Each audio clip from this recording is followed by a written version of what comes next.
Sakshat Vairagyamutai Vippalam Narasham Bodhe Padam Bhojaya Te Namaha.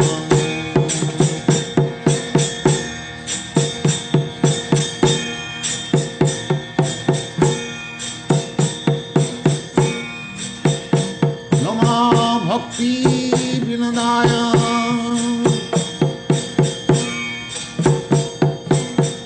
Sachidanandanamini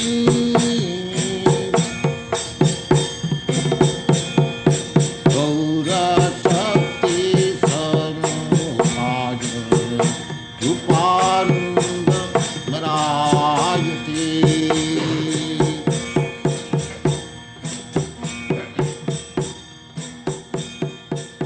Gaurayavi Bhava Bhumistan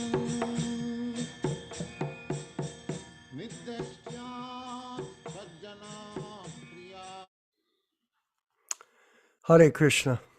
Glorious to Srila Prabhupada. Welcome everyone on a Saturday morning here from Canada and around the world to the Bhagavad-gita reading from the unadulterated, unedited 1972 Bhagavad-gita edition. And we want to thank you for participating. I know people are coming on board. We do start exactly at 10 o'clock. It's now 10:02.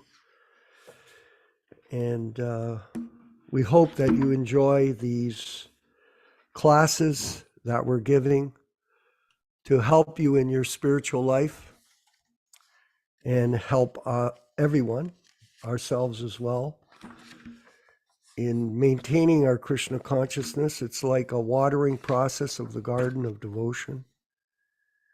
And it requires constant focus and attention by the gardeners to make sure that the plant of Krishna consciousness becomes strong and bears fruit in terms of love of Godhead in due course of time. So we're back at the reading of the Yaśodā diary, and we're at the end of the Yaśodā diary. We're reading sections from recollections by Srila Prabhupada of his journey to America. So this is a room conversation in June 8th, 1976, which is gives some more historical background on Prabhupada's early days. It's very important for us to know the proper history of his efforts, and how important it is for us to understand them as part of our motivation to carry on with our service in the year 2023. Excerpt from a room conversation with His Divine Grace in Los Angeles on June 8th, 1976. Prabhupada, so I did not say anything seriously, but perhaps he took it very seriously, Gopal's father. So he might have written to Gopal that Swami Bhaktivedanta wants to go to America. If you sponsor, then he can go. So whatever the correspondence was there between the father and son, I do not know. I simply asked him, why don't you ask your son Gopal to sponsor so that I can go there? I want to preach there. So there's Prabhupada speaking in India to an Indian gentleman and asking him for the sponsorship of an Indian person, East Indian person living in America, so that he could make his way, not really knowing what was going to happen. I want to preach there. So after some months, 3-4 months, the no objection certificate from the Indian Embassy in New York came to him. Gopal sent to me, yes, that he had already sponsored my arrival there for 1 month. Not very much time. All of a sudden, I got the paper, no objection certificate by the Indian Embassy. So much inquiry. I learned that so much inquiry was done and so on, so on. Then I tried to take a passport in the paper process. So I got the passport. Then I approached that Sumati Maharajji, by the way, who I met as well in Bombay. I went to her estate and had a chance to speak to her. I was with Prabhupada at Bombay in front of the constructed, early construction days of the Bombay temple before it was open. And then Sumati Maharajji, she selected me out of the group. And I went to visit her at her house. And she interviewed me on who I was. She had once gave me 500 rupees in exchange of my Bhagavad book. So I approached her that give me one ticket. They have got their shipping company, Scindia Navigation. So she said, Swamiji, you are so old. You are taking this sole responsibility. You think it's right? No, it is all right. Prabhupada laughed. At the time, I was 70 years old. So all the scenery, they thought that the Swamiji is going to die there. Anyway, they gave me the ticket and one return ticket by their ship. Then arrangement was going on. So there is another process to get a P form, Yes, P form. Prabhupada, P form sanctioned by the state government. Yes, state government. So it was applied for. It was, no sanction was coming. Then I went to the State Bank of India. The officer, Mr. Bhattacharya, so he told me, Swamiji, you are sponsored by private man, so we cannot accept it. If you're invited by some institution, then we could consider, but you are invited by a private man for 1 month, and after 1 month, if you are in difficulty, and then there will be so many obstacles, so on. Well, I've already prepared everything to go. So I said that you have what you have done. No, I've decided not to sanction your P form. So Prabhupada said to him, no, don't do this. You better send to your superior. It should be done like that. So he took my request and he sent the file to the chief officer of foreign exchange, something like that. Anyway, he is the supreme man in the State Bank of India. So I went to see them. So I asked his secretary that you've got such a file, you kindly put to his name was Mr. Rahu. I want to see him. So the secretary agreed and he put the file and put my slip. I wanted to see him. I was waiting. So Mr. Rao came personally. He said, Swamiji, I have passed your case. Don't worry. He laughs in this way. So Prabhupada was very, very determined to work through Indian bureaucracy. Very complicated world, as all of you know. In India, it's like a huge monster of population explosion. They have now how many citizens in India? 1.5 billion? Here in Canada, we have 38 million people. They have 1.5 billion. This is like a nightmare on Elm Street. And Prabhupada pursued on. Hari, sorry. He knew you from before? Oh, or Prabhupada, no, he did not know me. So somebody saw him in Bombay. So he reminded that I know Swamiji, where he went to the US, somebody was telling me. He remembered, the name is there, he remembered. After all, he is officer. He knows so many things. So it was a great history. And Prabhupada laughed. There were 2 days I was attacked in the heart on the ship. So hardship. Trivakram, then you had a dream. Hari Soy, what was that, Prabhupada? Prabhupada, that is, he laughed. The dream was, I must come here. Hari Soy, with some instruction you got? Prabhupada, the dream was that Krishna, in his many forms, was rowing what is called rowing the boat, Hari Soy. Yes, Prabhupada said. Trivikram Jai. And then I arrived in Boston. I wrote that poetry. Hari Soy. If you were only sponsored for 1 month, how is it that you were able to extend your visa all the time? Good question. Prabhupada answered, I was extending. The immigration officer came in Boston in my boat. He inquired about this, so he asked me, Sri Swamiji, how long you want to stay? So I thought that I have no shelter, I have no money, but I've got a return ticket, so I didn't know how long I should, he's saying, should stay. He smiled or laughed. He asked me how long you want to stay, so I thought, in these circumstances, I can stay at most 2 months, because I have no means where to stay, how to eat, where shall I go, so I may struggle for 2 months. So I told him, I must stay at most 2 months. Interesting. He immediately, 2 months sanctioned immediately.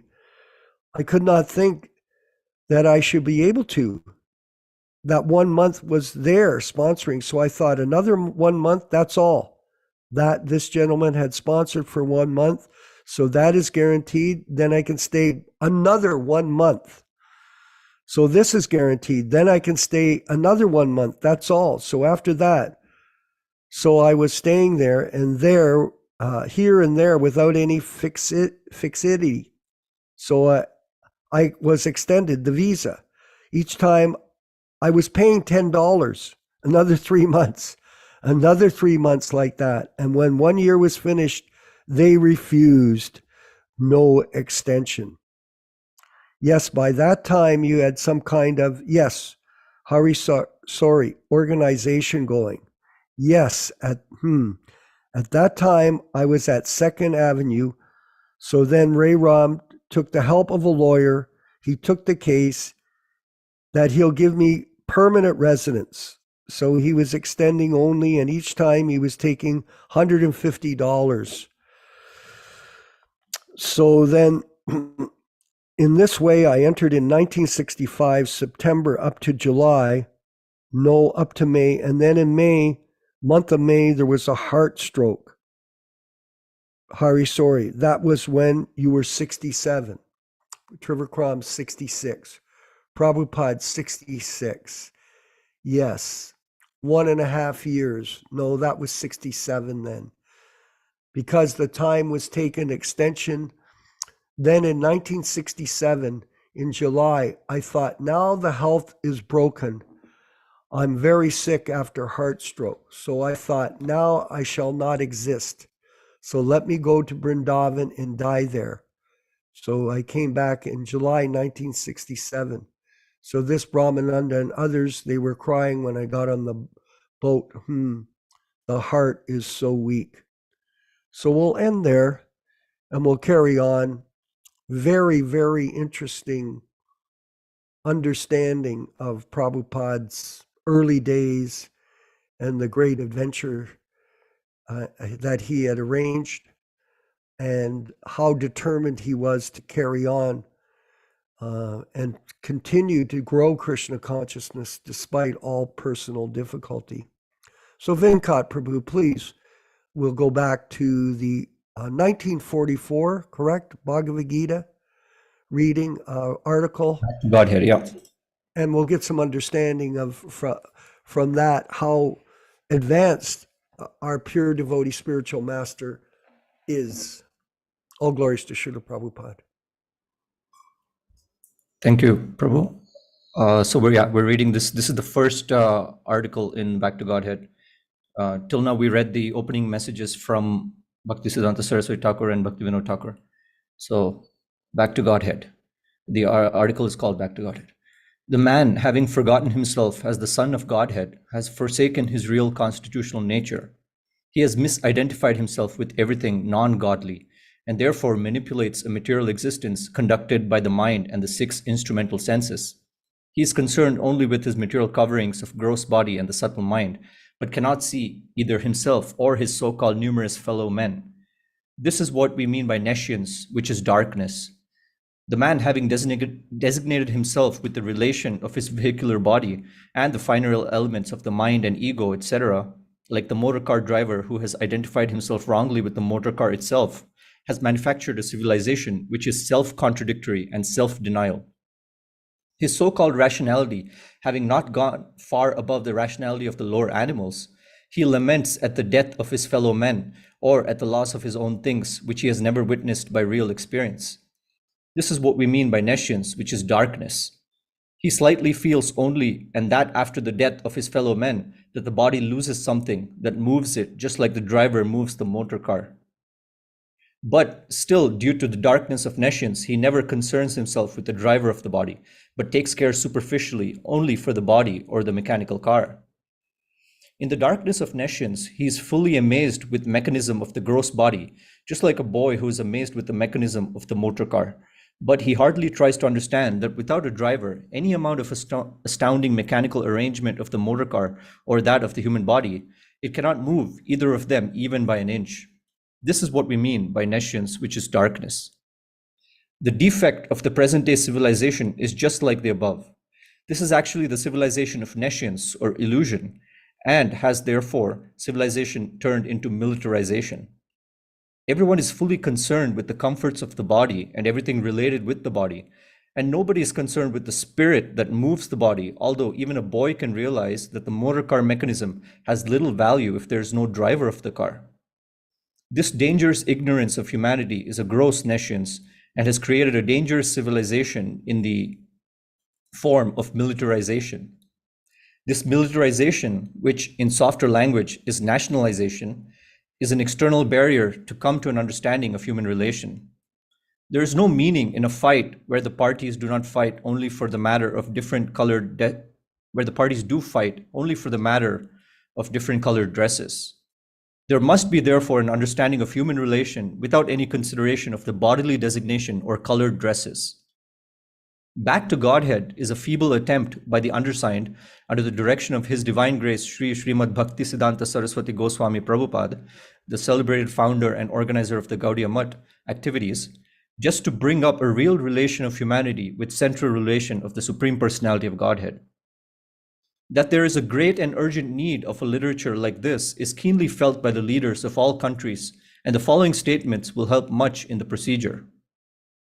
Some time back, a bold statement by the Metropolitan of India in the form of moral and spiritual rearmament movement was published in the Hindu Standard, in which the Reverend Bishop declared that India, guided by God, can lead the world back to sanity.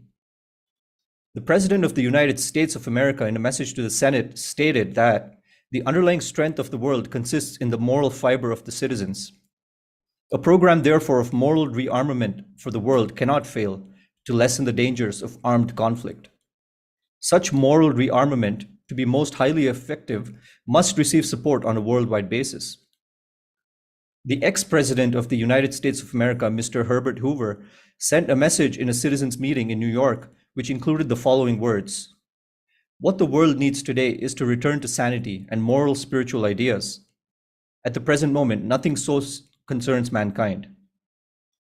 Some 236 members of the British House of Commons jointly affirmed that spiritual principles, which are common heritage of all people, are more fundamental than any political or economic issue.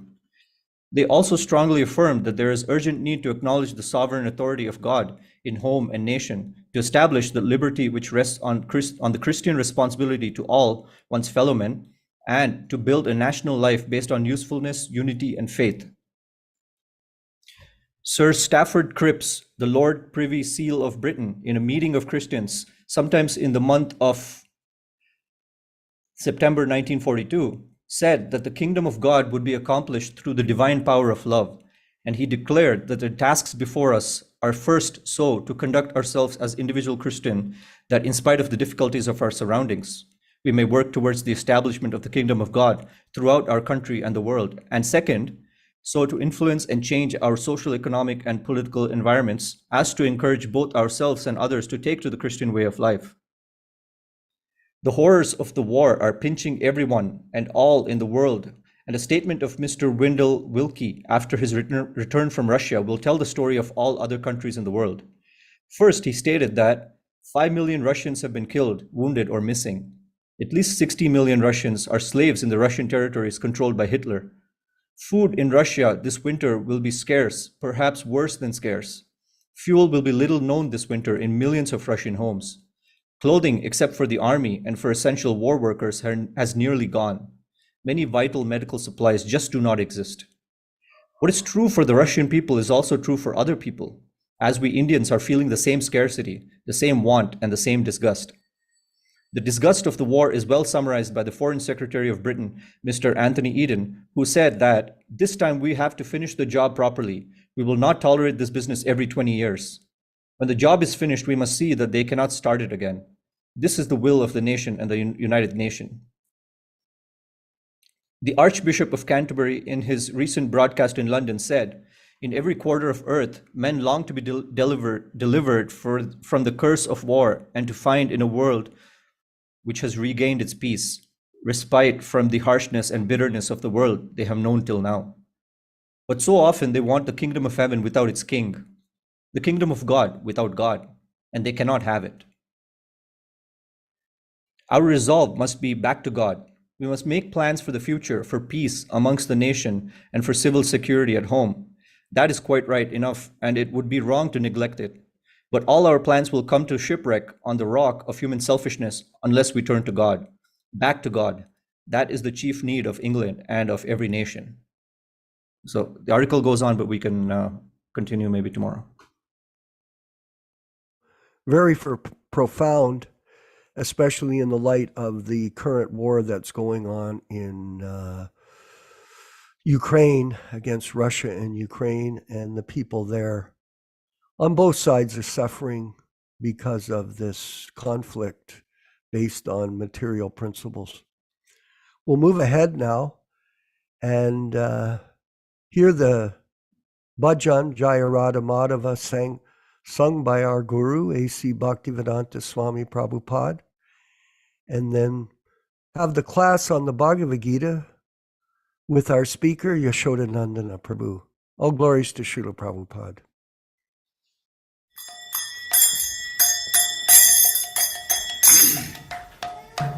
Sai.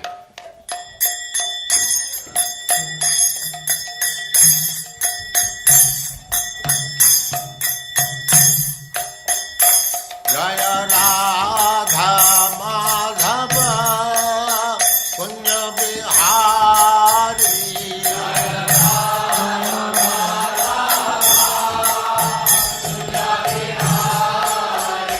Jaya Radha Madhava Punya Bihari.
Hare Krishna Sadasyaman Bhakti Siddhanta Saraswati Goswami Prabhupada ki jai. Ananta Koti Vaishnavindra ki jai. Yamaraj Srila Haridas Thakur ki jai. Prem se kaho Sri Krishna Chaitanya Prabhu Nityananda Sri Advaita Gadadhar Sivas Adi Gaur Bhaktivinoda ki jai. Sri Sri Radha Krishna Go Gopinath Sam Kund Radha Kund Giridharan ki jai. Vrindavan Dham ki jai. Navadvip Dham ki jai. Swami Bhaktivinoda ki jai. Ganga माई की जय, जमुना माई की जय, तुलसी देवी की जय, भक्ति देवी की जय, स्वामी तो भक्तवृंद की जय. All glories to the assembled Lord. Hare Krishna. All glories to the assembled Lord. Hare Krishna. Thank you very much. Hare Krishna.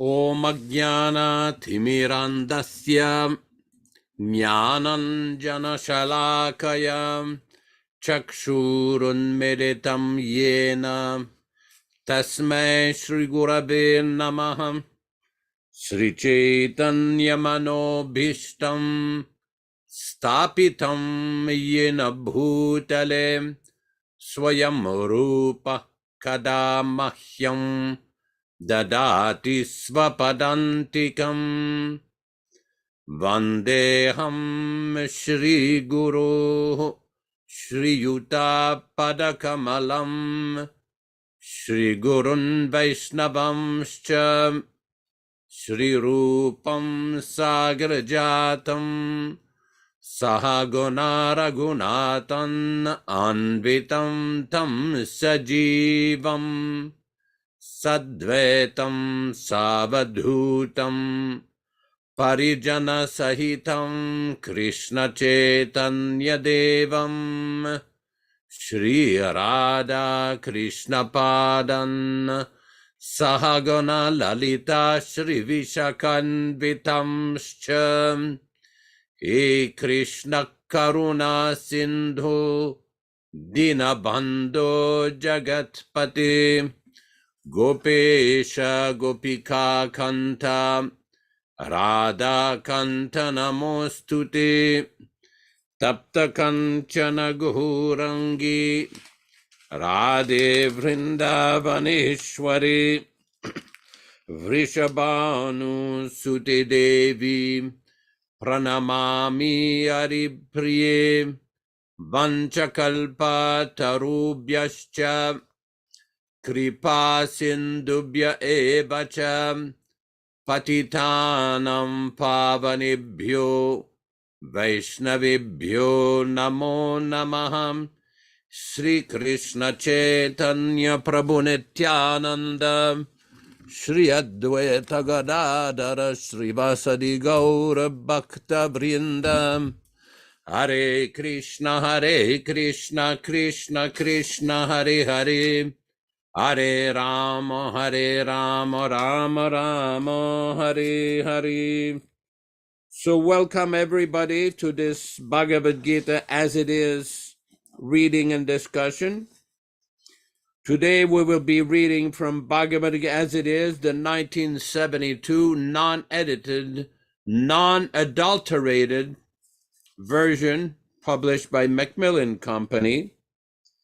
We will be reading from chapter 7, text number 30. All synonyms, translations, and purports by His Divine Grace A.C. Bhaktivedanta Swami Prabhupāda, Founder-Ācārya of the International Society for Krishna Consciousness, also known as the Krishna Consciousness Movement. Page 406. Sadibhutam adidevam mam sadiyagnyam chaye viduhu prayana kale pichamam tevidur yuktache saha sa adibhuta. The governing principle of the material manifestation, adidevam, underlying all the demigods, mam, me, sa'adi yagnyam, sustaining all sacrifices, cha, and, ye, those, viduhu, no, prayana, of that, kale at the time, api even, cha and, mam me, te they, viduhu no, yukta chetasaha with steadfast mind. Translation by His Divine Grace Srila Prabhupada. Those who know me as the Supreme Lord, as the governing principle of the material manifestation, who know me as the one underlying all the demigods, and as the one sustaining all sacrifices, can, with steadfast mind, understand and know me, even at the time of that. Purport by Srila Prabhupada. Persons acting in Krishna consciousness are never entirely deviated from the path of understanding the Supreme Personality of Godhead. In the transcendental association of Krishna consciousness, one can understand how the Supreme Lord is the governing principle of the material manifestation and even of the demigods. Gradually, by such transcendental association, one becomes convinced of the Supreme Personality of Godhead Himself. And at the time of that, such a Krishna conscious person can never forget Krishna. Naturally, he is thus promoted to the planet of the Supreme Lord, Goloka Vrindavana. This 7th chapter particularly explains how one can become a fully Krishna conscious person. The beginning of Krishna consciousness is the association of persons who are Krishna conscious. Such association is spiritual and puts one directly in touch with the Supreme Lord. And by His grace, one can understand Krishna to be the Supreme God. At the same time, one can really understand the constitutional position of the living entity and how the living entity forgets Krishna and becomes entangled in material activities. By gradual development of Krishna consciousness in good association, the living entity can understand that due to forgetfulness of Krishna, he has become conditioned by the laws of material nature. He can also understand that this human form of life is an opportunity to regain Krishna consciousness, and that it should be fully utilized to attain the causeless mercy of the Supreme Lord.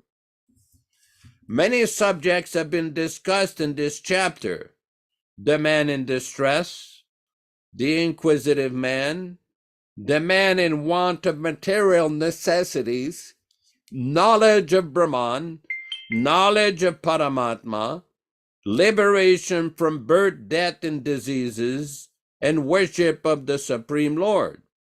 However, he who is actually elevated in Krishna consciousness does not care for the different processes. He simply directly engages himself in activities of Krishna consciousness and thereby factually attains his constitutional position as eternal servitor of Lord Krishna. In such a situation, he takes pleasure in hearing and glorifying the Supreme Lord in pure devotional service.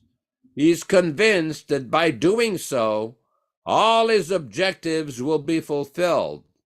This determined faith is called Dhrida Vrata, and it is the beginning of Bhakti Yoga, or transcendental loving service. That is the verdict of all scriptures. This 7th chapter of the Gita is the substance of that conviction. Thus ends the Bhaktivedanta purports to the 7th chapter of the Srimad Bhagavad-gītā in the matter of knowledge of the Absolute. Om Ajnana Timirandasya Jnananjana Shalakaya Chakshurunmilitam yena tasmai Shri Gurave Namaha. Namo Om Vishnupadaya Krishna Prestaya Bhutale Srimate Bhaktivedanta Swami Namine. Namaste Saraswati Deve Gauravani Pracharine Nirvishesha Shunyavadi Paschatya Deshatarine Bhakti Siddhanta Shishyaya Bhaktivedanta Namine Prasannaya Prashantaya Tasmai Shri Gurave Namaha.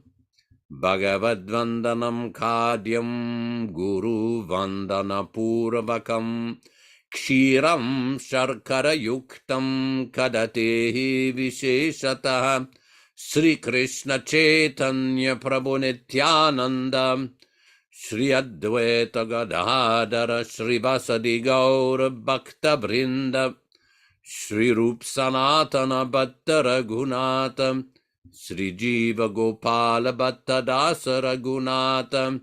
Hare Krishna Krishna Krishna Hare Hare, Hare Rama Rama Rama Hare Hare. So Lord Krishna here is making a very important point. He's basically summarizing what is already done in the chapter 5 of the Bhagavad-gita. He's explaining those who know me as the Supreme Lord, as the governing principle of the material manifestation, as the one underlying all the demigods, and as the one sustaining all sacrifices, can with steadfast mind understand and know me even at the time of death.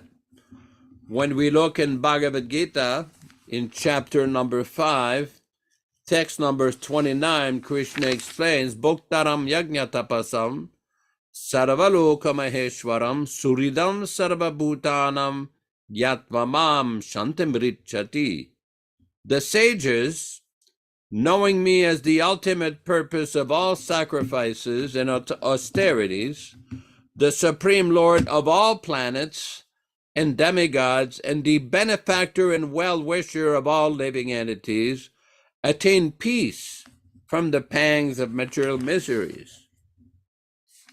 Now the question may be brought up by persons who will begin to study Bhagavad-gita. What are we doing this for?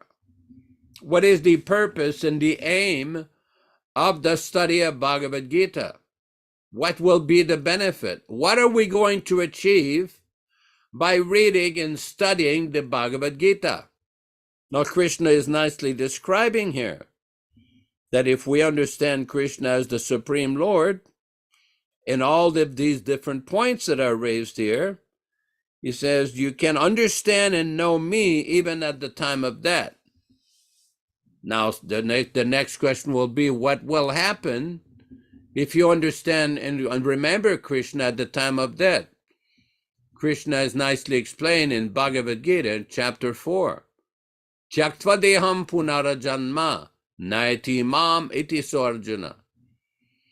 That for one to understand the nature of my activities and my transcendental birth and appearance, at the time of giving up his body, he no longer has to come back to this material world. We see also in the 18th chapter of Bhagavad-gita, after Lord Krishna has explained so many different truths in the Bhagavad-gita, so many different points have been covered by the Lord himself. But Krishna tells Arjuna, Sarva Dharman Parityaja, surrender everything and become my devotee. Prior to that, Krishna gave Arjuna the advice, Manmana Bhavamad Bhakto, become my devotee, think of me, offer my obeisances, offer me obeisances.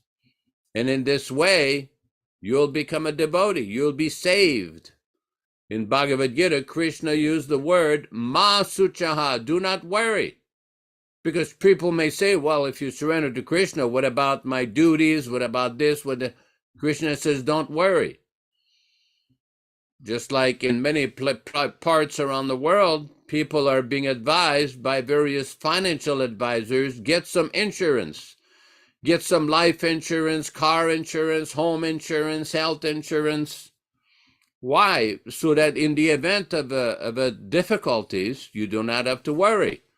The insurance company will cover, depending on the kind of coverage. So this is Krishna's this is part here of Krishna's insurance policy. We see also in the Bhagavad-gītā, Krishna is explaining, Ananyas chintayanto mam ye janaha paryupashate tesham nityabhyuktanam yogakshemam vahamyam. For those who are devoted to me, I carry what they have and support what they lack. I'm paraphrasing here. But basically, Krishna promises, you become my devotee, surrender to me, don't worry, you will be protected. You will be protected. And this is the assurance of the Supreme Lord himself. We see Srila Prabhupada is explaining at the end of this particular verse what will happen to the devotee. He who is actually elevated in Krishna consciousness does not care for the different processes. He simply directly engages himself in activities of Krishna consciousness and thereby factually attains his constitutional position as eternal servitor of Lord Krishna. Prabhupada continues, in such a situation, he takes pleasure in hearing and glorifying the Supreme Lord in pure devotional service. He is convinced that by doing so, all his objectives will be fulfilled. This determined faith is called Dridhavrata, and it is the beginning of Bhakti Yoga, or transcendental loving service. On Wednesday night, we were reading the Chaitanya Charitamrita, and what we have started to do under Bhaktivedanta nice programming, he suggested to explain what are we reading? What is the benefit of this reading? So in the beginning of Chaitanya Charitamrita, Krishnadas Kaviraj, the author and celebrated devotee, is explaining nicely in the first chapter between text 18 and text 21 what will happen when you remember the devotees, the spiritual master, the three deities of Gaudiya Vaishnavism. The three principal deities of Gaudiya Vaishnavism are Radha Madan Mohan, Radha Govinda, and Radha Gopinath. So what will happen? That all the difficulties will be eliminated and all of one's desires will be fulfilled. Because people will ask, well, you're doing all these classes, these readings, and these discussions, and what is the aim of this? What will happen? What benefit do I have to get out of my busy schedule? Somebody may say, I've got my wife, my children, my house, my farm, my business. I'm busy with so many. Why should I come to this class? Well, never mind who we are for a moment. Just think of the word of this exalted associate of Lord Chaitanya, Krishnadas Kaviraj, that if you just remember the devotees, the spiritual master, and these three transcendental deities, all obstacles will be eliminated. All obstacles, and all your desires will be fulfilled. That is one of the nice benefit of hearing this transcendental literatures. We see also in the Bhagavatam, before we begin the Bhagavatam class, we read those verses that were spoken by the son of Ugrashrava. And he's describing to the rishis of Naimisharanya what will happen about hearing this Srimad Bhagavatam. What will be the benefit? What you will gain from hearing Nashta Prayesha Babadrishu Nityam Bhagavata Sevaya Bhagavati Uttama Sloke Bhaktir Bhavati Naistiki. That by regular attendance in a Bhagavatam class, all of these inauspicious things in the heart, lust, anger, greed, that will be eliminated. And one will be firmly situated on the process. Bhaktir bhata vinastiki. Also in the Srimad Bhagavatam itself, later on it is described, Ratir bhaktir anukramishyati. Anukramishyati in Sanskrit means systematically. By hearing this Bhagavatam, one will get a taste and one will develop this bhakti of this devotion, this loving devotion to Lord Krishna. But we've been warned. There's also a warning that be careful who you hear from. Be very careful who you hear from, because we see in Kali Yuga, there are many charlatans, many posers, pretenders, sahajias, misleaders, people who mislead others while they're presenting themselves as preachers of Srimad Bhagavatam or preachers of the science of devotion. Prabhupada was not a cheater. He gave everything perfectly. His personal life was a complete example of purity, perfect morality, and perfect explanation of the science of devotional service. When we read in the Srimad Bhagavatam that one should render service to the book Bhagavata and the person Bhagavata, Prabhupada is indirectly referring to himself. He is the personification of the devotee Bhagavata. It is not that because Prabhupada is not physically present here, that he is no longer available. He is available. We see in the Srimad Bhagavatam itself how Krishna is describing, the question is asked by the great sages, well, now that Lord Krishna has departed to his abode after his departure, where are the religious principles to be found?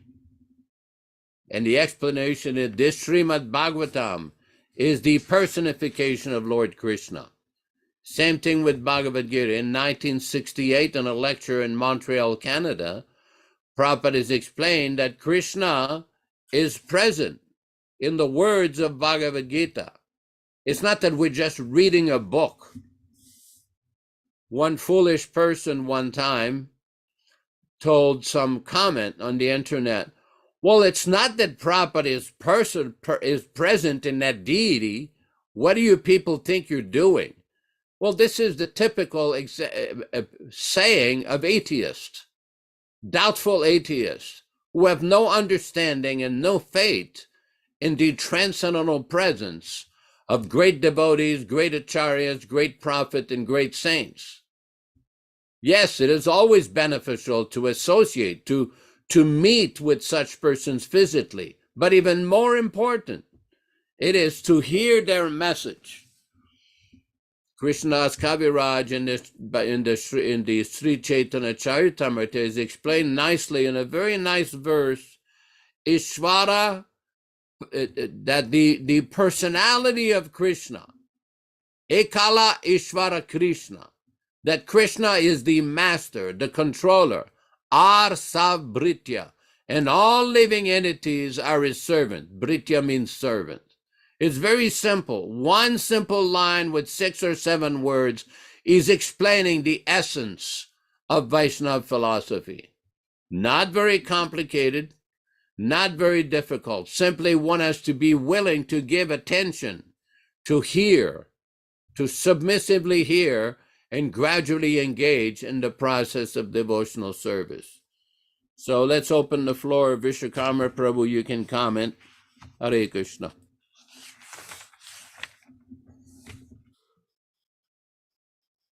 Hold on.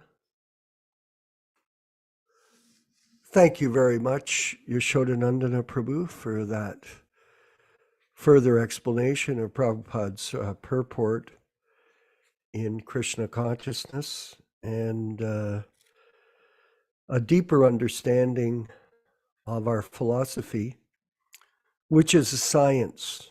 This is the science of self-realization, and it has specific rules in the scientific process that the students of this science must follow. And if they follow it precisely exactly according to Prabhupada's directions, then they'll be guaranteed success. It's like a razor's edge. The process is exact. And if we deviate from the process, then what will happen is we could get damaged by the edge, by the knife. So it is important to follow exactly the instructions of the spiritual master in this regard. That's how you learn. You learn from others. And we are learning from the pure devotee, A.C. Bhaktivedanta Swami, in his books and his instructions, how to conduct ourselves properly to achieve the desired result, which is an understanding of who we are, why we were born, and where we're going. So I'm going to refer back briefly here to this purport on page 406. And I thought it was critical to the understanding of the verse. Just below the first paragraph, this 7th chapter specifically, particularly explains how one can become a fully Krishna conscious person. The beginning of Krishna consciousness is association of persons who are in Krishna consciousness. Such association is spiritual and puts one directly in touch with the Supreme Lord. And by his grace, one can understand Krishna to be the Supreme Lord. Just quickly here, when we were reading this in the early days, when we got a copy of the Gita, the Macmillan Gita in 1972, we understood that Prabhupada was the proper person to associate with. And so there was no confusion. It was very, very clear that he was the pure devotee, and all of us were the neophytes, all the students. And we took that position. It was very invigorating. Every time Prabhupada came to the areas that we were located, it was so inspiring to see him. When I first saw Prabhupada in Detroit in 1971, it was completely a transcendental, ecstatic experience, not only for myself, but for the hundreds of neophyte devotees that were there, that we had finally got the association of the pure devotee personally. This was amazing. So we'll continue reading here. At the same time, one can really understand the constitutional position of the living entity and how the living entity forgets Krishna and becomes entangled in material activities. By gradual development of Krishna consciousness in good association, the living entity can understand that due to forgetfulness of Krishna, he has become conditioned by the laws of material nature. He can also understand that the human form of life is an opportunity to regain Krishna consciousness, and that should be fully utilized to attain the causeless mercy of the Lord. So here is a summary of Prabhupada's directions to us on how to make advancement in spiritual life. And I just want to deviate before we go to the floor to answer or give opportunity for other comments and questions. We have developed in the Prabhupada Disciples Association a rules of conduct for our organization, for its members. And Vinod, is it possible to bring it up on the screen for us? Yeah, These sure. are, yes? Yeah. So here are the rules that we're putting in place that we want you to be aware of as members of this organization, because the science is detailed. It is a very detailed science, and part of it is the attending of the classes, but here the rules are that we're laying out for you. And if you have any questions further into the class, by all means, you can bring them forward. 1, chant 16 rounds of the Hare Krishna Maha Mantra daily. So this is what we expect for our members. Read Srila Prabhupada's original books exclusively, no other books. 3, follow the 4 regulated principles: no meat eating, including fish and eggs, no intoxication, no gambling, including mental speculation, no illicit sex life. 4, offer your food to Krishna and eat only prasadam, and when possible, share your prasadam with others. You can go to the front door and call out on the street, "Is there any hungry man?" and then invite them into your house and give them prasadam. Just scroll down, please. Preach to everyone you meet to become a devotee of Krishna. So however you conduct your affairs, if you're working or socializing or out in the public, when you get a chance, intelligently, articulately enter the dialogue with a Krishna, mention of Krishna as a devotee. I know for myself, when I go on my walks, I have various people I meet on a regular basis, and I get them to chant Hare Krishna and repeat the name of Krishna, bless them with that opportunity to make advancement in spiritual life, even though they have no idea what they're doing. 6, distribute original Prabhupada books to everyone that is eligible to receive them. And then that's up to the individual to decide the eligibility. That's their responsibility. We're not telling people how to do that. It's your, wherever you are on the planet, do your best. Attend the weekly PDA classes. And here they are, Bhagavad-gītā. You're here, so we know. And we'll be adding one more class in, the Nectar of Devotion. Our friend Balaramji gave a good idea. And we're from Turkey, and we're going to formalize the class, and put it on the schedule within the next week or so. So you'll be able to attend all these classes and get the full diet of Krishna consciousness with the 4 main books that Prabhupada wanted us to study. And then finally, follow in the footsteps of our esteemed godbrother Jayananda Prabhu and pledge to serve our mission in a humble state of mind as the servant of His Divine Grace A.C. Bhaktivedanta Swami. And we know that we've talked about it. Jayananda represents the perfect example of a humble servant of our spiritual master. And this, as a result of his service, enabled him to go back home, back to Godhead at the time of his death, as proclaimed by our Guru, His Divine Grace A.C. Bhaktivedanta Swami Prabhupāda. So Yaśodā-nandana Prabhu, could you further comment? And then we'll move into the questions and answers and comments.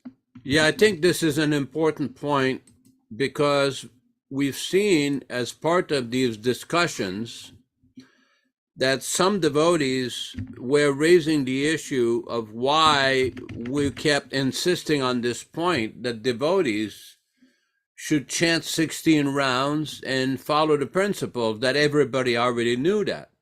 I mean, one devotee even suggested that you people are just like trying to start a boot camp or trying to micromanage everybody. No, this is not this point about following the principles and chanting 16 rounds and following these various guidelines and rules and regulations. We did not invent this.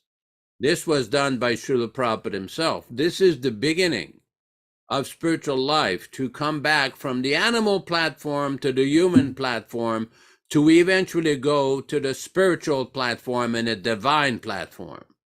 It's a gradual elevation. And the following of these principles, I think you've noticed also with Vishwakarma Prabhu, he added the words, no mental speculation. When I first joined the devotees in 1969, there was a devotee named Sri Pati, a very intelligent, capable devotee, very expert. It was a fantastic cook and a great mridanga player. And one time he told me to wash some rice. And he said, you wash it 3 times and very careful not to spill any of the rice in the sink. You clean all the debris, whatever is floating there, and be very careful. So I did it. And of course, I was a little crazy. So some of the rice fell, and I was trying to push the grains of rice down the drain. He says, no, you don't do that. Prabhupada said, everything is the energy of Krishna. And we should be very careful that everything has to be used for Krishna, even every grain of rice. And then he said, you should be careful. We don't speculate. And I said, well, what is speculation? What does that mean? He said, well, we don't invent things. We don't manufacture interpretations. We just accept our authority from Srila Prabhupada. He's the guru. So mental speculation is a very dangerous problem for devotees, because we see that this tendency is there even with devotees. As they progress in devotional service, they can be misled. They can be influenced by this tendency for mental speculation. Prabhupada many times would warn. There's that famous letter from Srila Prabhupada in 1973, where a devotee wrote to Srila Prabhupada and asking whether Lord Jagannath had a flute or some question like that. And Prabhupada told him that the greatest danger to our movement is when we manufacture new process of worshiping the deities and the deity worship. So I'm paraphrasing here. It's a very important point that Prabhupada has given all the guidance for everything. And a person can't be cherry picking what he likes and what he doesn't like in Prabhupada's statements. We've seen this, especially after the departure of His Divine Grace, Srila Prabhupada, in 1977. We've seen even many senior devotees use that technique of mental speculation and concoction to pick and choose what they like and what they did not like. That part of the book that it says that you should be an Uttamadhikari, a Paramamsa, or a Mahabhagavat, directly see Krishna, that was conveniently disregarded. Some other part of the books where they could squeeze in some interpretation and some mental speculation, that they liked. So in other words, a devotee has to be very careful. Just like I've often complained and remarked that one insidious tendency we're seeing in our movement right now is people manufacturing new mantras. I don't know where they get them from. I don't know where they heard them from, but I can assure you they were not given by His Divine Grace, Srila Prabhupada. They were not given in his books or directly by himself. But they're proliferating like viruses. Why? Because it's very convenient, it's very melodious, nice dancing. Well, the problem is, if it's not authorized by Srila Prabhupada, who has it been authorized by? Who authorized those mantras? Who gave those mantras? And what will be the result? It's a pious belief to think, well, Prabhupada once said that you can chant any tune, or Chaitanya Mahaprabhu says in the Shikshastakam, there's no rules or regulations, just chant. Well, that's okay, that's true. One can argue that the name of Krishna is always beneficial. There will always be an auspicious result. But if it's not authorized by the Acharya, especially for those devotees that have been initiated and have made a promise to Srila Prabhupada not to gamble or engage in mental speculation and to obey the spiritual master, it's not likely to produce a very good result. Just like I saw in some chat recently, yesterday, some devotees were discussing And Venkat Prabhu says, well, you can ask Yasoda-nandan, he might know, but he may not read all the chats. Well, I do read all the chats, every single line at the Prabhupada Disciples Association chat. And one of the questions that was raised, whether or not the tendency in India, they celebrate for Ram Navami called Rama Kalyana, Sita Ram Kalyana, which is the marriage of Lord Rama and Sita, Mother Sita. Well, this is the Ramanuja Sampradaya does this. Very elaborate ceremony, very beautifully performed, very nice devotional sentiment. And some devotees were asking whether or not they could introduce this, because the Ramanuja Sampradaya does it, should we do it? Well, the question is, we have to ask ourselves, did Srila Prabhupada introduce this? And the answer is, during his manifested presence, we have no instruction from Srila Prabhupada to introduce that ceremony. It doesn't mean it's bogus. It does mean it's not authorized for us. It's not part of our Sampradaya observance. The Brahma, Madhva, Gaudiya Sampradaya are primarily worshippers of Radha Krishna. The Ramanuja Sampradaya are primarily worshippers of Lord Ramachandra and Sita Ram. Now, we don't criticize their procedures. That's perfectly fine for them. It may not be appropriate for us. Then again, when you go, especially with India, there's a lot of Hindu social customs. Just like in India, on the appearance of Lord Balaram, they tie a red cotton thread on the right wrist of a friend. They call it Rakhi Bandhan. But there's a letter from Prabhupada that says that we don't observe this Rakhi Bandhan. Just like on the appearance day of Lord Chaitanya in India, they observe Holi. Like I was told one time I was in Calcutta, they said, well, be careful. If you go out, they might throw some colored powder on you. They throw colored powder and sprinkle water, claiming that this is just like Lord Krishna's festival of with the gopis. They were throwing colored dye. But Prabhupada did not introduce this festival, just like he did not introduce this Rakhi Bandhan thing. So what we have to do is ask ourselves, what are the standards and procedures and activities that Prabhupada recommended? Otherwise, after so many years, it becomes a complete mayhem.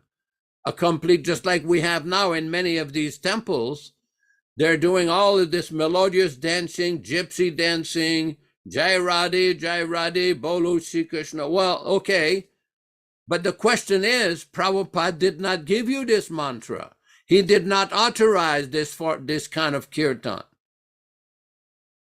So if he did not authorize it, what is the likely result of that? The result is you're going to become a sahajiya. Just like in Vrindavan, they have a group of people near the Krishna Balaram temple. They were chanting, Nitai Gaur Radhe Shyam Hare Krishna Hare Ram. This particular chant was invented in Bengal by one Charandas Babaji. Prabhupada discusses in a Prabhupada conversation book. But this was not given by any of our acharyas. It was an invention. It was a manufactured mantra.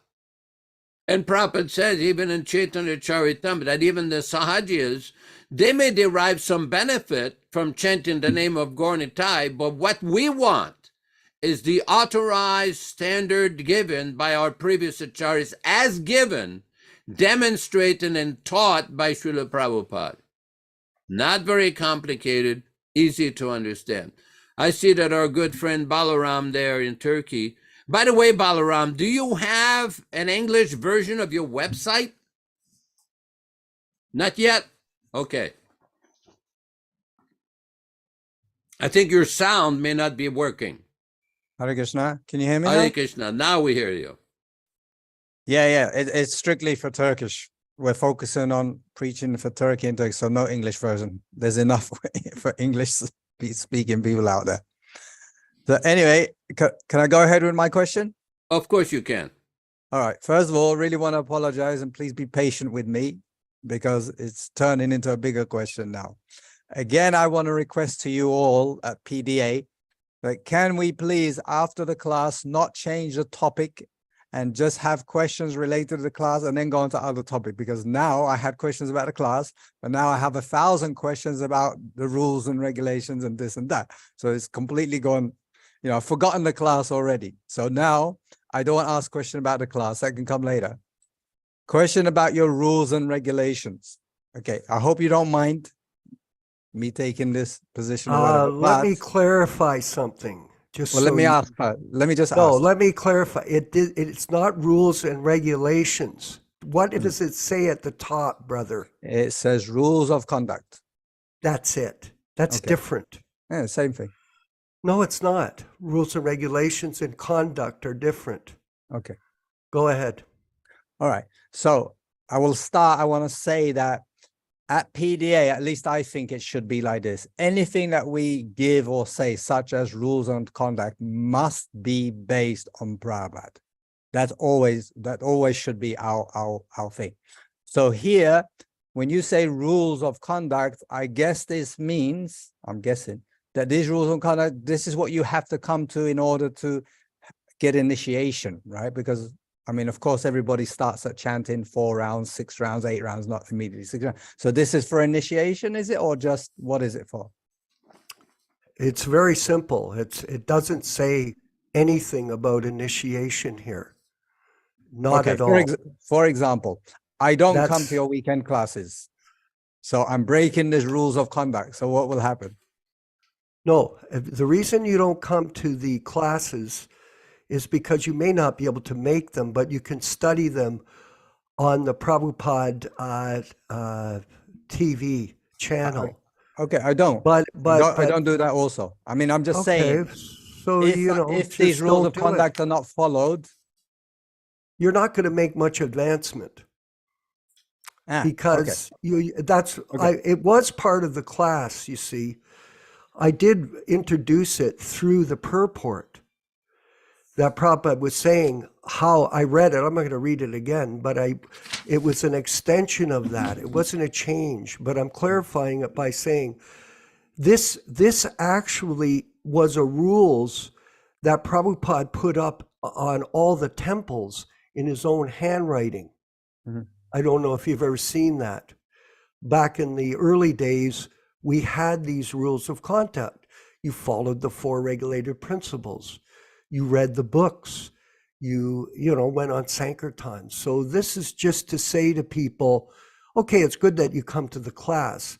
But if, say for instance, if you don't follow the rules and regulations, can you get much advancement from being in this class, Prabhu? of course you can. Can you get much advancement though? Absolutely. If you don't follow, it's very difficult. Say, for instance, you drink alcohol. Now, people that drink alcohol, it's very hard for them to make advancement. So we're trying to help people understand there's more to this process than just coming to the class and listening. And then it's like the elephant that goes in water and then cleans himself off, and then he comes back onto the ground. Prabhupada uses the example of the elephant, and he puts all the dirt on himself again. So we're just giving the suggestion. I love it. I love that. That's all. I love Go it. ahead, And we all please. need guidance and guidelines. Yeah. Absolutely. I just, Mhm. I'm always going to fight that. Is that given by Prabhupada? If not, it's a problem. It's a question mark for me. So here is where I have my question marks. I see an addition here. Share your food. I mean, it's a great, but it's still an addition. I know Prabhupada said, don't eat only prasadam. Okay, but I've never heard that you should share it with others. Of course, it's part of our culture anyway, if you can, but as far as a rule of conduct, it looks like an addition to me. Let me finish it all and then you can answer it. All right, that's an addition. Preach to everyone you meet as a devotee. I mean, preach to everyone you meet as a devotee is also, I mean, I know we should preach, we're preaching mission, but to make it like a rule of conduct, and then legible. And then this, especially this one, number 6, distribute original books to everyone that is eligible. I've never heard or come across this illegible to everyone. I mean, just give it down to the devil if he's there. I mean, give it to everybody. I mean, bringing in this idea of see if they're illegible, I don't agree with that, but please, I'm willing to hear from you what Prabhupada said about that. And then attending the weekly PDA classes, that's definitely not from Prabhupada. I mean, I understand what you're saying, but it's not from Prabhupada. What Prabhupada does say, of course, is attend Srimad Bhagavatam classes and give service and blah, blah, blah. So to make it a PDA class thing is a problem for me. Follow in the steps of the mission, humble state of mind. Yeah. So the things that I see as adding that Prabhupada didn't give, I have a problem with, because I think they shouldn't be there. Amongst us, we can talk and say it, but to make it like a rule of conduct when it's not given by Prabhupada is I'm having a problem with it. Okay, I'm just going to give you an answer here, very simple. These are Prabhupada's instructions, period. Okay. Now, as far as your understanding of it, you're entitled to that. If you decide you don't want to come to the classes, that's fine. Don't. No, that's fine. Okay. I'm just saying, if you decide you don't want to come, that's fine. Of course I want to come. I'm coming. Want to preach to other people? Don't. If you don't want to give prasadam, Prabhupada did. That is an example. If you read the Bhagavatam, you know that Prabhupada said, you offer your food and you offer and you distribute prasadam to everyone you can. These are just kind principles. It's not a rules of conduct. It's just a natural manifestation of devotion when you become a devotee. You know, it's not like a rule of, you're making it like, it's got to be like almost a mechanical thing, you know. That's your interpretation. That's your interpretation. You're entitled to. Then let me ask you this. I will ask you this. Then show me where's instruction that Prabhupada says you have to attend PDA classes. To be accepted, that is following rules. I just wanted to add, based on my discussion with Vishwakarma Prabhu, these are general guidelines. So he clearly, he made it clear to me that it's not that, you know, if you're not following these things, you're not welcome in the classes or something. These are just like how we have guidelines for anything. As senior devotees, they've given us guidelines. And of course, they are based on Srila Prabhupada's rules. Why do we say PDA classes? Well, as of now, we cannot in good conscience recommend any other classes because of so many reasons. We can get into, you know, we've gone into the reasons. But if there are someone else who is, you know, following exactly Srila Prabhupada, please let us know. We can, I mean, it's fine. It's not that only PDA, we're not trying to make it like a sectarian thing. Oh, you have to attend only PDA. No, but the PDA is classes are very beneficial. That's what at least I find. Then we should say what Prabhupada says only. We shouldn't say PDA because we're given the rule by which everybody can then apply in every situation. Is like you're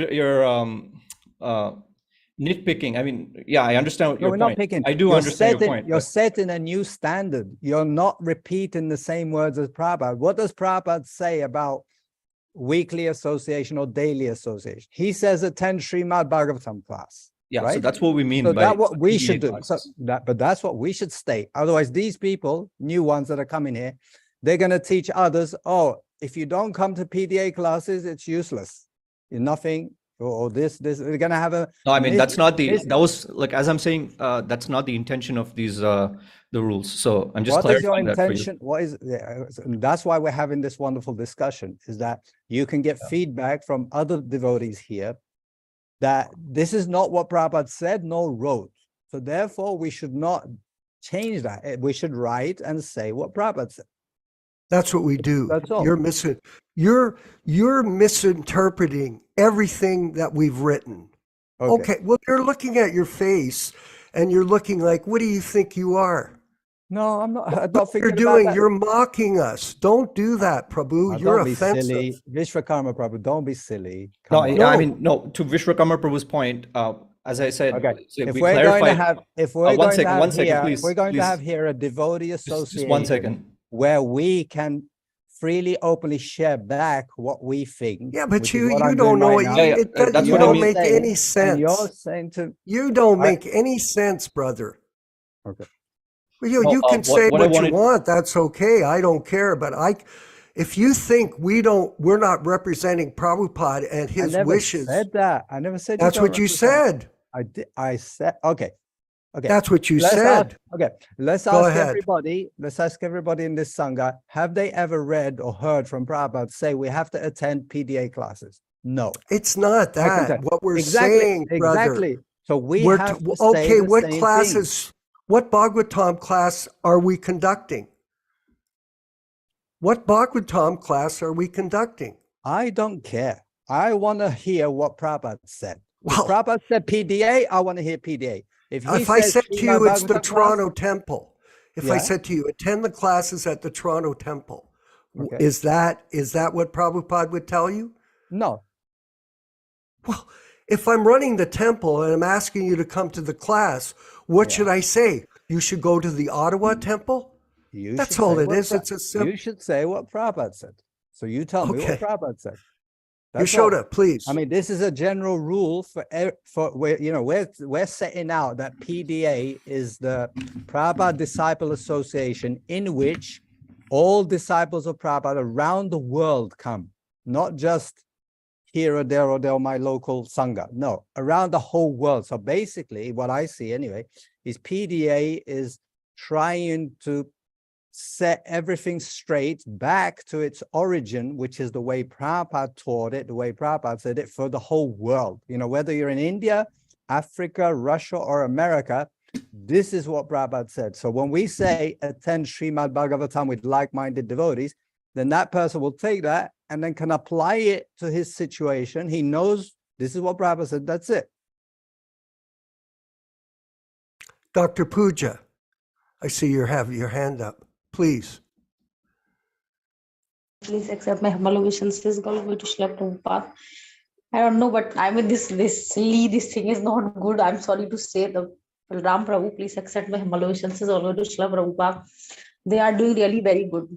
I was also suffering a lot. I mean, I was listening. This is called Bangalore also, and I saw there they are worshipping Lord Hanuman, deity demigod, and they are worshipping Narayan form.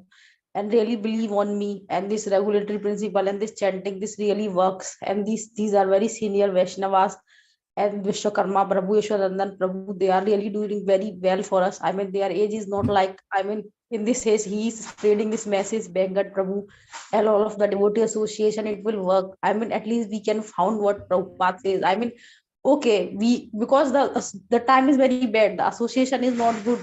Everybody is saying there are many Ritvik associations. They are saying I am Ritvik, but I was also there, but I was not as satisfied as I'm here. Honestly, before this, I was chanting also, but when I joined this group, especially now my life become much more peaceful. Really try to listen Prabhupada, what they are saying, read his books. I mean, and attend these classes. They are telling us very nicely because they have experience.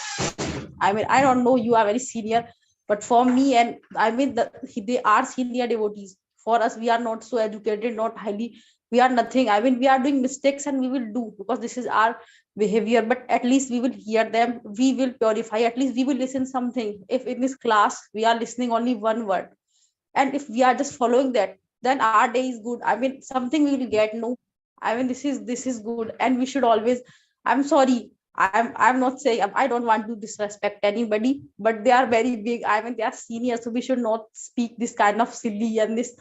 I'm so sorry to say, but we have to follow this. I'm sorry if I hurt anybody, but they are doing very nice work.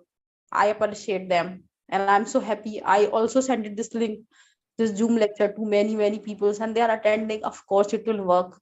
Please, we have to be united to spread this Prabhupada mission and to understand what Prabhupada says. If we have to argue and this kind of things to each other, then what will happen? You know, there are people are misleading. Even in India, this is the holy land.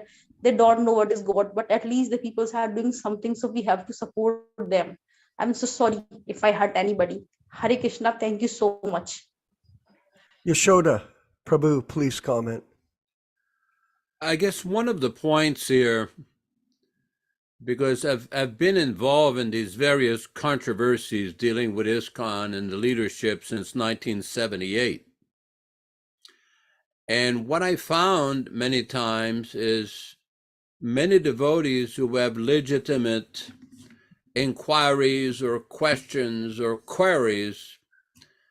You can look on the internet how many different groups, how many different even on this issue of Gurukul management, child protection, and everything.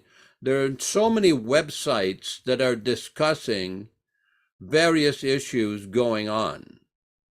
Now, this particular group was formed. It was basically, we used to have a group with Hare Krishna Society that was having a Bhagavad-gita class on Saturday mornings, and eventually it migrated to this group. Why? It's because somebody may ask, well, why aren't you with the main ISKCON group or ISKCON society?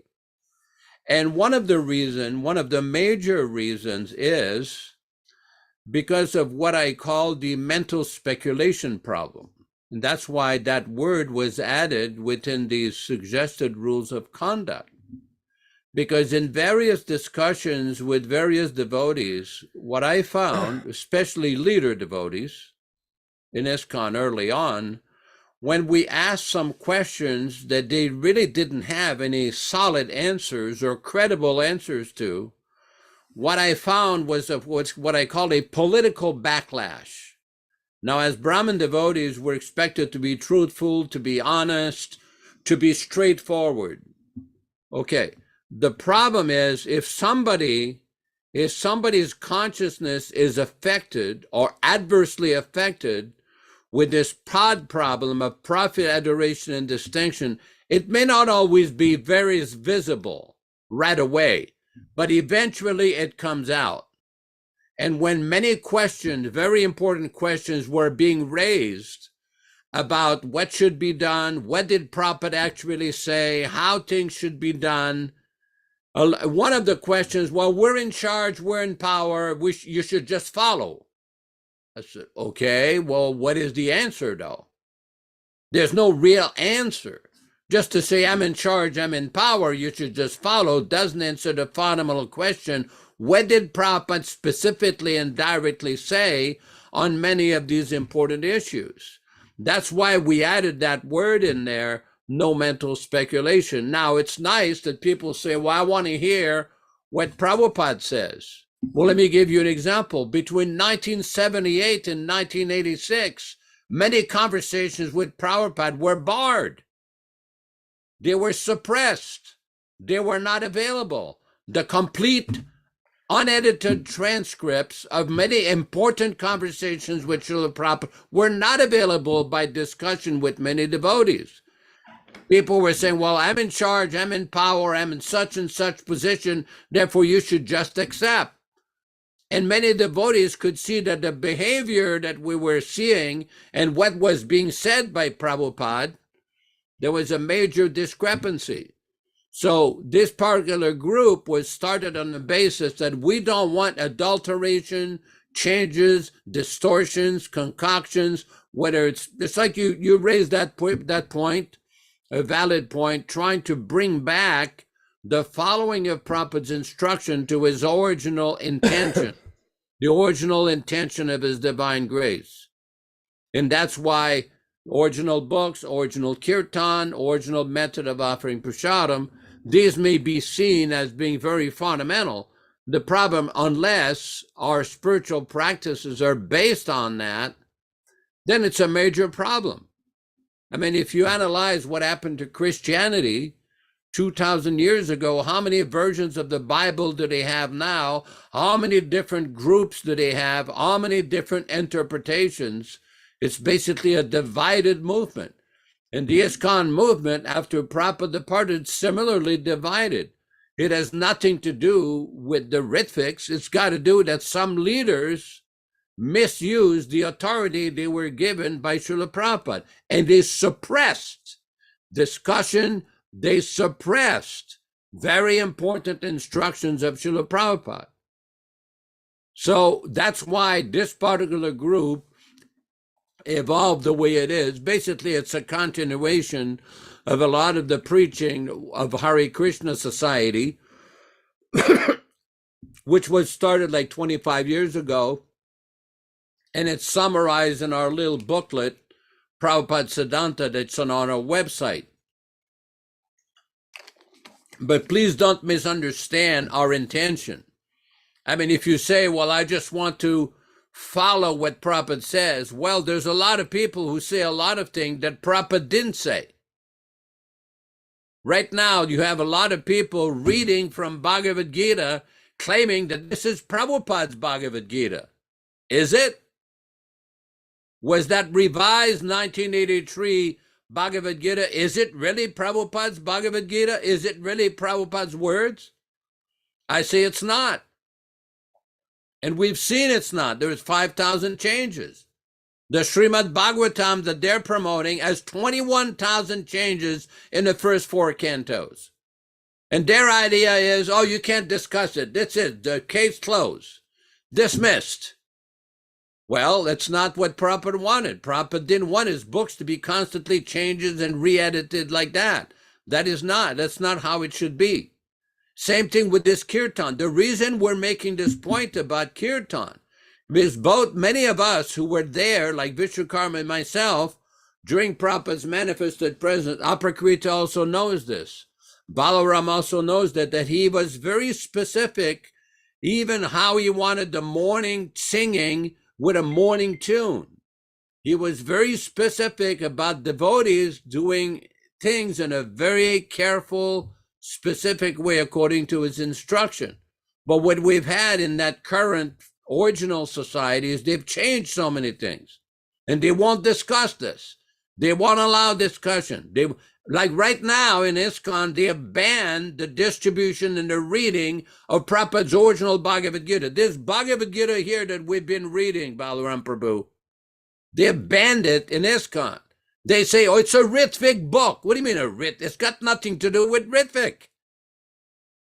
Because they're trying to preserve a monopoly. They've concocted this monopoly. And the problem is that monopoly does not represent Prabhupada's original teachings, to summarize this. I see that Dr. Puja also, just hold on, Dr. Puja also has her hand up. Can I just finish this? Okay, so just come back to the point that I have a problem with.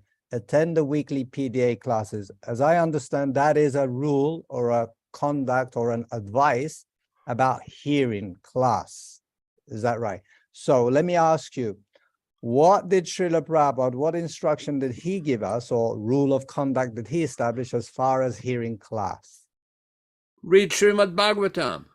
But for this particular group, for people attending this group or wanting to participate in this group or wanting to affiliate with this group, we have suggested that. But even if somebody is not in this group, they can read Prabhupada's original books, Prabhupada's original Bhagavatam. It's as simple as that. It's not like a very complicated instruction. Yeah. I mean, okay, so I've got the wrong impression so far, because what I thought up until now was that PDA, his aim was actually worldwide to try and bring everything back to the way Prabhupada had it, wanted it until 1977. So for example, I know there's a devotee in Canada called Purijit, and I don't know him kind of personally, but I know he's Prabhupada base, and they're giving Srimad Bhagavatam class every morning or blah, blah. I don't attend or anything like that. But, you know, if this rule of conduct is what we're teaching to people to encompass the world, then PDA is going to be a very small part of that. You know, like I said, there's other groups like Purijit Prabhu. So this kicking him out of that. And I'm saying him being kicked out is irrelevant.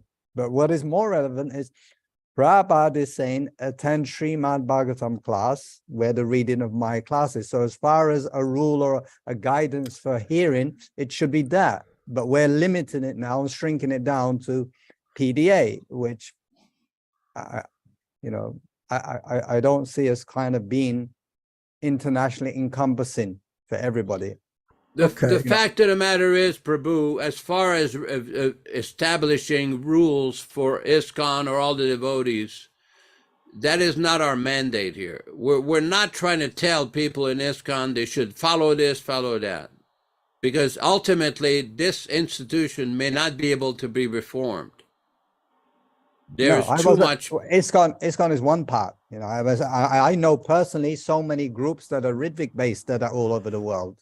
So, ISKCON is one major one, of course, but Yeah, but different Ritviks group, that is different. And I'm talking about the ISKCON, the original society founded by Prabhupada. Whether it's possible to reform them or bring them back to its original mission, that's something else. As far as the other Ritvik groups, my point with that is very simple. If they accept Srila Prabhupada and worship Srila Prabhupada exclusively, that's the basic fundamental point. If they want to make further, progress, to use that word, if they want to accept Srila Prabhupada's instructions as they are, the problem is it comes to interpretation. Different groups have got different interpretations of Prabhupada's instruction. That's why we're trying to present basic fundamentals, that no change of the books, no change in the Kirtan, no change in the method of offering prasadam. There should not be any changes in the method of offering arti, the basic fundamentals, which is basically, I would say that most groups, for lack of a better term, Ritvik group, we don't consider ourselves a Ritvik group, we're a Prabhupada Disciples group. If they accept that, that'll be a very good fundamental.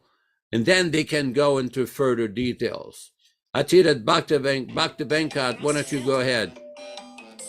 No, I mean, I just had the same point that, Balaram Prabhu, I understand his concern, which is that, we're making it very, we're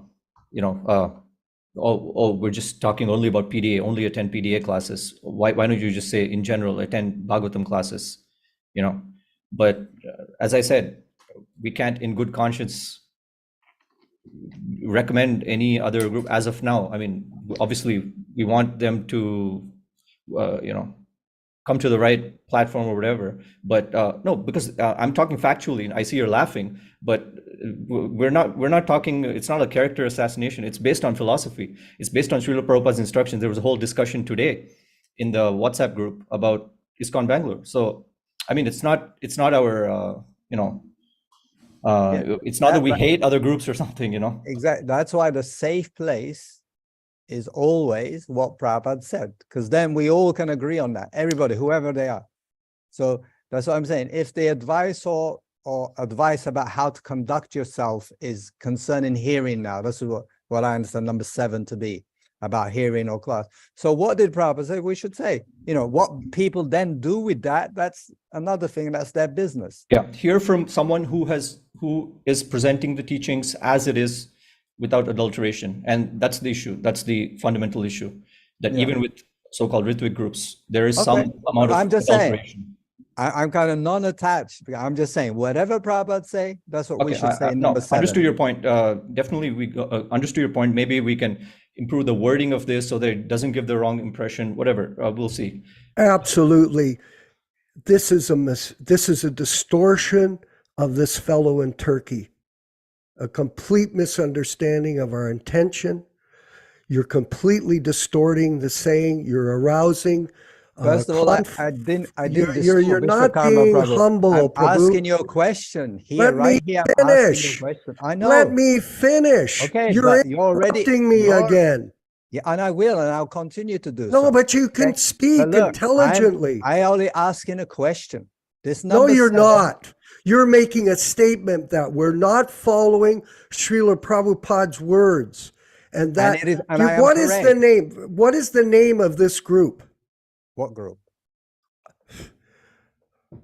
Excuse me, brother. What page are you on? What group are you talking about? Prabhupada Disciples Association. Okay. We're the Prabhupada Disciples Association. We're recommending people to come to the class. Who do you suggest you go to? I'm not suggesting anything. That's not my No, topic. but I'm asking you a question. Vishwakarma Prabhu, that's not my topic at all. Like I said, Yes, I don't it is. No, I don't. That's your interpretation. What? Otherwise, no, that's your interpretation. Listen You don't listen. saying. Okay, just You're listen to what I'm offensive, saying. brother. Okay, no By problem. your words. Number 7, no problem. You're Number offensive. 7, okay.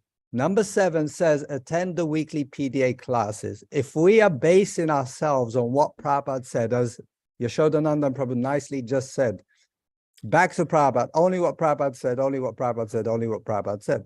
That's exactly what I want also. So, Well, that's what Prabhupada is telling you. okay, Come to the classes. look, yeah, I am only arguing on this point or talking about this point, that if Prabhupada states somewhere, attend Yes. PDA classes, then I want it. I want that statement to be there. But if he said attend Srimad Bhagavatam classes, then that's what I want to see. All we're doing is qualifying which class. Yeah, I know, but that's not what Prabhupada said. I think we've clarified enough. I mean, we all understand what we're talking about. So I mean, I think we should just move on. And Yeah. I'm sorry. With all We're due going on the assumption here that everybody attending this particular class is aware that this particular class, as well as the Sunday morning class, as well as the Wednesday afternoon class on Chaitanya Charitamrita, is attending a class that's being sponsored and managed by the Prabhupada Disciples Association. That's the assumption. Now, there's a lot of other Bhagavatam classes that are going on by various other groups. I don't know what they say. I don't know what they preach. I know what another group that I used to belong to, since I came in contact with Srila Prabhupada in 1967, and I was initiated in 1969, the ISKCON group. I know pretty well what they're saying. And that's why this particular group is a separate group, basically to present Prabhupada's original, non-edited, non-adulterated teachings. There is a difference. Why this particular group is presenting and explaining this particular point on a very regular basis. Now, just to say, I just want to say what Prabhupada says. Well, Prabhupada says a lot of things. How are people interpreting these things and practicing these things is the issue. That's why we're having these classes and these discussions. Why is it, for example, Balaram Prabhu, that this version of Bhagavad-gita, the original 1972 Bhagavad-gita, is banned in ISKCON? Why? Many temples, they forbid the distribution of this 1972 Bhagavad-gita. They don't allow this 1972 original non-edited Bhagavad-gita to be used for classes. Where did Prabhupada ever give that instruction? So that's why we call ourselves the Prabhupada Disciples Association, that is for this group. So we are free to discuss these various points with like-minded devotees who can understand these points very easily. That it's not like a very complicated issue. Just like a little while ago, there's a devotee on this call, Dr. Ronald Singh in Sacramento, California. He made a point that in Prabhupada's original society, he gave a lot of directives and statements about management, about the Bhaktivedanta Book Trust, about his books, about his instruction. And he says ISKCON never allows discussion of these points. That's why he started a YouTube channel on the internet so he can discuss these points without interference, without harassment. It's not enough to say, well, I just want to hear what Prabhupada says, because other groups are going to say, well, Prabhupada says this, Prabhupada says that. Yeah, in what context? Just like I told you, in 1978, between 1978 and 1986, nobody had the original transcripts of the May 28, 1977 conversation. It was suppressed. It was not available. It is not a fact that these people discussed these issues in front of everybody. They did not. I was with these people. I lived with the late secretary in several of these GBCs. I asked them the questions. What did Prabhupada exactly say? Oh, we don't have time to discuss this. Prabhupada says if we have any question, go to the Gaudiya Math. Later on, we found out that was untrue. That was a falsehood. So this point you're making, we just want to hear what Prabhupada says. Yeah, according to whom? According to when? The GBC of ISKCON will tell you in their propaganda machine many statements that are not correct. I can give you many examples. I was with these people. I personally experienced it. At one point, the entire GBC body walked out of an important discussion. They said, the samosas are cold. there was an important discussion whether or not they should have Vyasasanas in the temple. I said, this is an offense according to our teachings. And then when they could not answer the argument, they all walked out. They said somebody had prepared a feast of samosas, kachoris, and puris and whatever. They walked out. They say it's getting cold.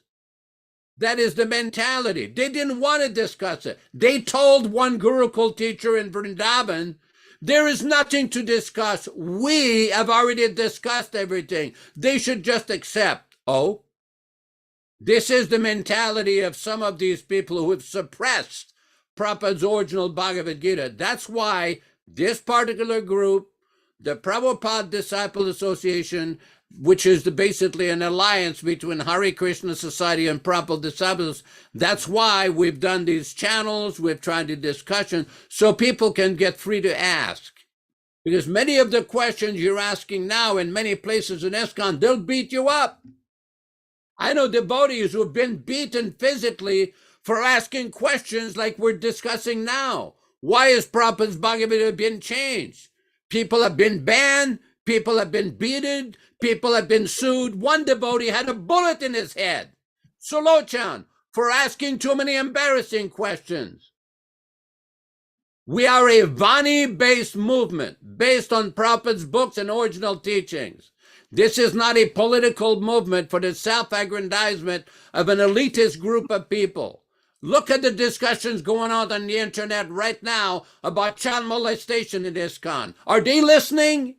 Are the leaders listening? You think they care? You really think they care? They don't. They never did. That's why that stuff happened in the first place. You think they care about reestablishing Prabhupada's original books? They don't. That's why they changed the book in the first place. They've gone from he has seen the truth. They have seen the truth.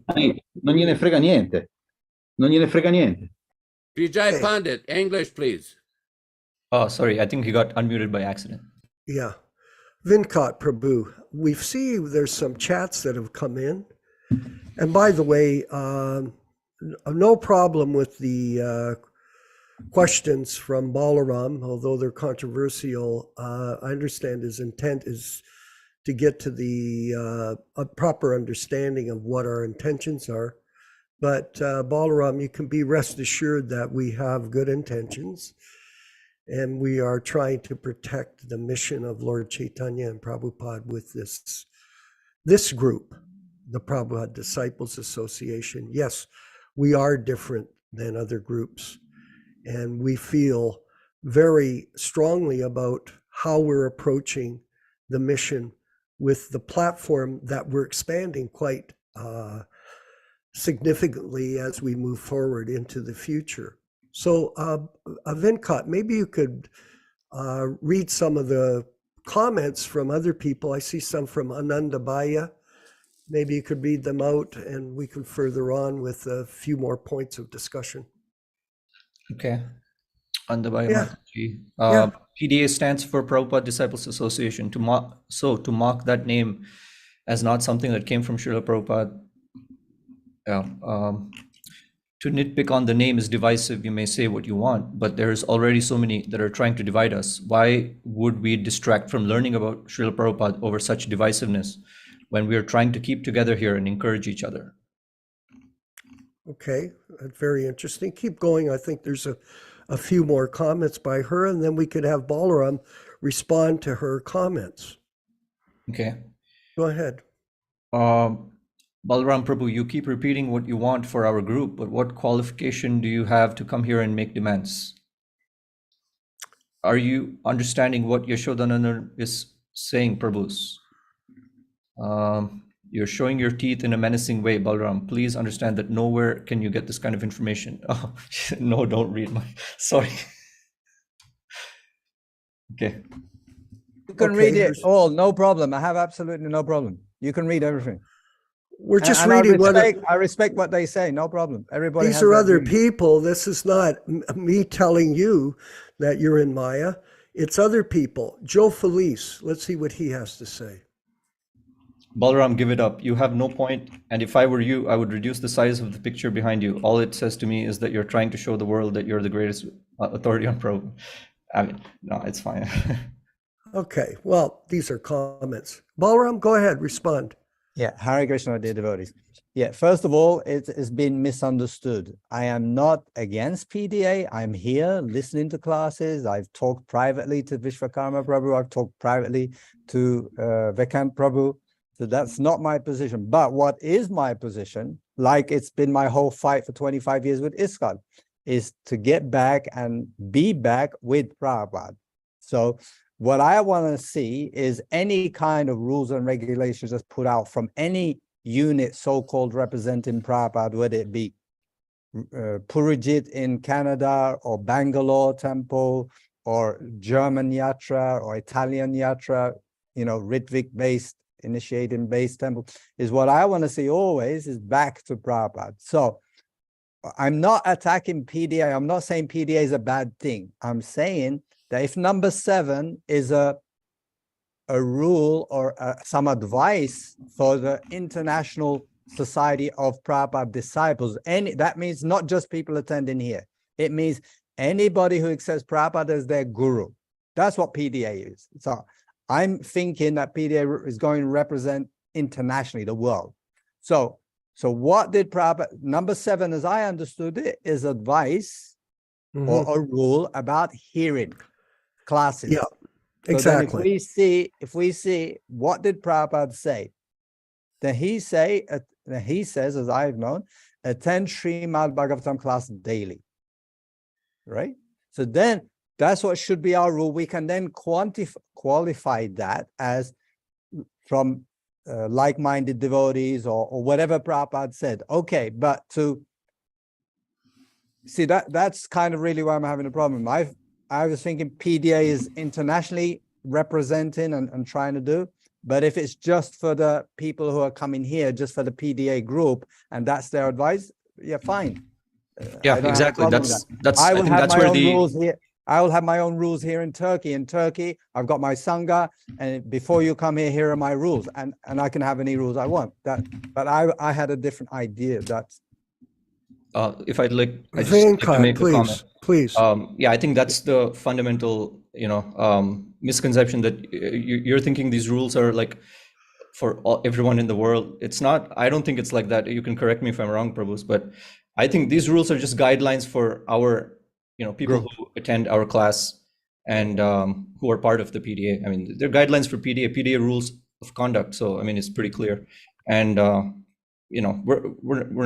we cannot say attend some other class, because as I said, there are some issues with that. So that's all. And just to finish, there was another comment from a lady or somebody says, like, I can't remember exactly what she said, but something like, who do you think you are to speak out? Okay, to that devotee, I can't remember if it's male or female, it doesn't matter. I'll tell you who you are. Okay, you are a Prabhupada disciple, and I'm a Prabhupada disciple, and everybody here is a Prabhupada disciple, and everybody who is a Prabhupada disciple should have the free right to express themselves, ask questions, clear doubts, bring up anything in full, open, nice, respectful discussion with the aim to come to what Prabhupada actually saying. So you are a Prabhupada disciple, just like everybody else here. There, as Yaśodā-nandana Prabhu said nicely, this is purely based on Vani. It's not based on what year they were initiated or how many years they've been in ISKCON. You could be 2 years in this group and you would have heard more Vani, more association with Prabhupada than somebody who's been 50 years in ISKCON and didn't hear Prabhupada, basically, more or less. So, don't get some misconception there about, of course, Yaśodā-nandana and Vishwakarma Prabhu are way senior to us by years in direct association with Prabhupada. We know that respect. I'm not talking about that. I'm just talking about you and anybody else. It's based on Vani. So you have the position and the right and the respect that you are a Prabhupada disciple, and feel free to ask and clear doubts or have a comment or add a comment like that. I agree with you. Actually, everybody has a right to speak, and we are giving answers, and we hope that that you are listening and trying to understand our point and our motive, and that's all we can hope for. is that we can all come together with the same purpose, which is to push Prabhupada Disciples Association means people that understand how to work together with a common goal to see Prabhupada at the center of this movement and not some kind of worker for hire, which is the situation in many other groups. So going to a Bhagavatam class at the ISKCON Center in, say, Alachua is not something that we're recommending. We're being very specific. We're not recommending people to go to a Bhagavatam class given by Radhanath. I don't know if you would recommend that, but we're recommending, no. You come to our class because we have confidence that what we're doing is the right thing for Prabhupada in his mission. And this is the idea. So you have to be able to, in our group, we want everybody to be on the same page. You know, birds of the same feather flock together. Like we have a Brahminical council, which is 10 senior Prabhupada disciples. And we're all on the same page. We don't have a discussion like we're having now in public here, which is, I feel, unfortunate because some people may misunderstand this and what you're trying to say. Because even if I pointed out to you that I don't quite follow your logic, like Anandabhaya mentioned. Like I ask, what group, I say to you, do you know what group this is? What group is this? When I hear that, brother, I'm wondering, where are you? You didn't ask me what group this is. You asked me what group, because previously we had mentioned Bangalore group, we had mentioned Purujit, we had mentioned ISKCON. That's all. It's just a simple thing. Yeah, it's very simple. We're the Prabhupada Disciples Association. The meaning is very simple. And you made an assumption, oh, this is for initiation. And I was asking, we have nobody on our list for initiation, by the way. Zero. Why? We're not promoting that. We're promoting a society, our own society, the Hare Krishna Society. That's what it is. And an offshoot of this is this Prabhupada Disciples Association. And we're representing Prabhupada to the best of our ability. If you think that we aren't, then tell us. Oh, you seem to be asking for money. But that's exactly what I'm doing right now. I'm just, as a member or as an attendee of PDA, I'm just giving you some feedback, or trying to give you some feedback of number 7 and number 6. Something like What's that. number 6 again? Number 6 was this last bit that's added, that is eligible to receive them. I've never heard that or seen that from Prabhupada. Eligibility to receive. I'm trying to help you understand it, so go ahead. I mean, like if we were don't just having accept an open it, brother. discussion and you said to me, okay, what do you think? Don't follow it, brother. Don't preach. Don't give prasadam. Don't do it if you don't think it's right. It's not about that. It's not about that. It's about us, like we're doing, able to have a conversation by which we can have a back and forth, and then we kind of boil the milk and come to the clear thing that Prabhupada did say. So I'm asking you actually, did Prabhupada ever say eligible to receive books? Okay. Therefore, what we can do is we've had a request to move on for other questioning and comments, and we can table this. We can speak on the phone about it, and instead of taking up a great portion of the time of the class on this specific issue that you have brought up. Think about it. Now look at, you're smiling. You think, oh, well, who do you think you are? I'm telling you. Vishvakarma Prabhu.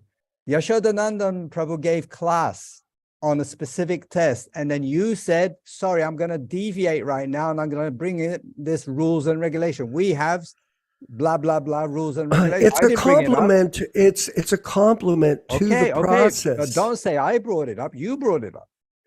I brought it up, but I'm just acting like a normal devotee to give back some feedback. If you're open to that, if you're not, you can just say, shut up, don't ask anything. Okay. No, we're not like that. And I think you, by insinuating that, you're creating but when I ask such questions in open dialogue right now, which is what I want and I've been asking for, let's have Istagostis on many topics that are here. That hasn't arisen yet. And then when I just bring up questions like this and try to talk nicely, you go into a personal assassination of you are this, you are that, you are this. There was no assassination. There's no assassination here. Yeah, I didn't destroy your character. Again. Watch the video again. I will watch the video, but I can tell you one thing. If I see somebody that's confused like you are, and you can't understand our intentions and our motives, then I can say to you, well, I think that you're in Maya. Now, what do you say to that? Oh, I'm not in Maya. Okay, exactly. So I will say to you, whatever you think you can think. That's not my objection. What you think, what I think is not the topic. The topic here is, we got your point. What did Prabhupada say according to this? That's what I'm asking. I understood your point, Prabhu. I think, we can discuss it offline. That's fine. So let's move on to Hari Prasad Prabhu has a question. Please. In the book, A Second Chance, a verse from the 6th canto is stated, which says that Yamaraj also is omnipresent in the hearts of all living entities. And I know Shaivites believe that Lord Shiva also resides in the heart of all living entities. Could you comment on this? Yaśodā-nandana, please. Let me just get back on screen here. Yes. Yamaraj's position is quite unique. Yamaraj has an assistant who basically takes notes on all the activities of all the living entities. It's almost like a super soul position.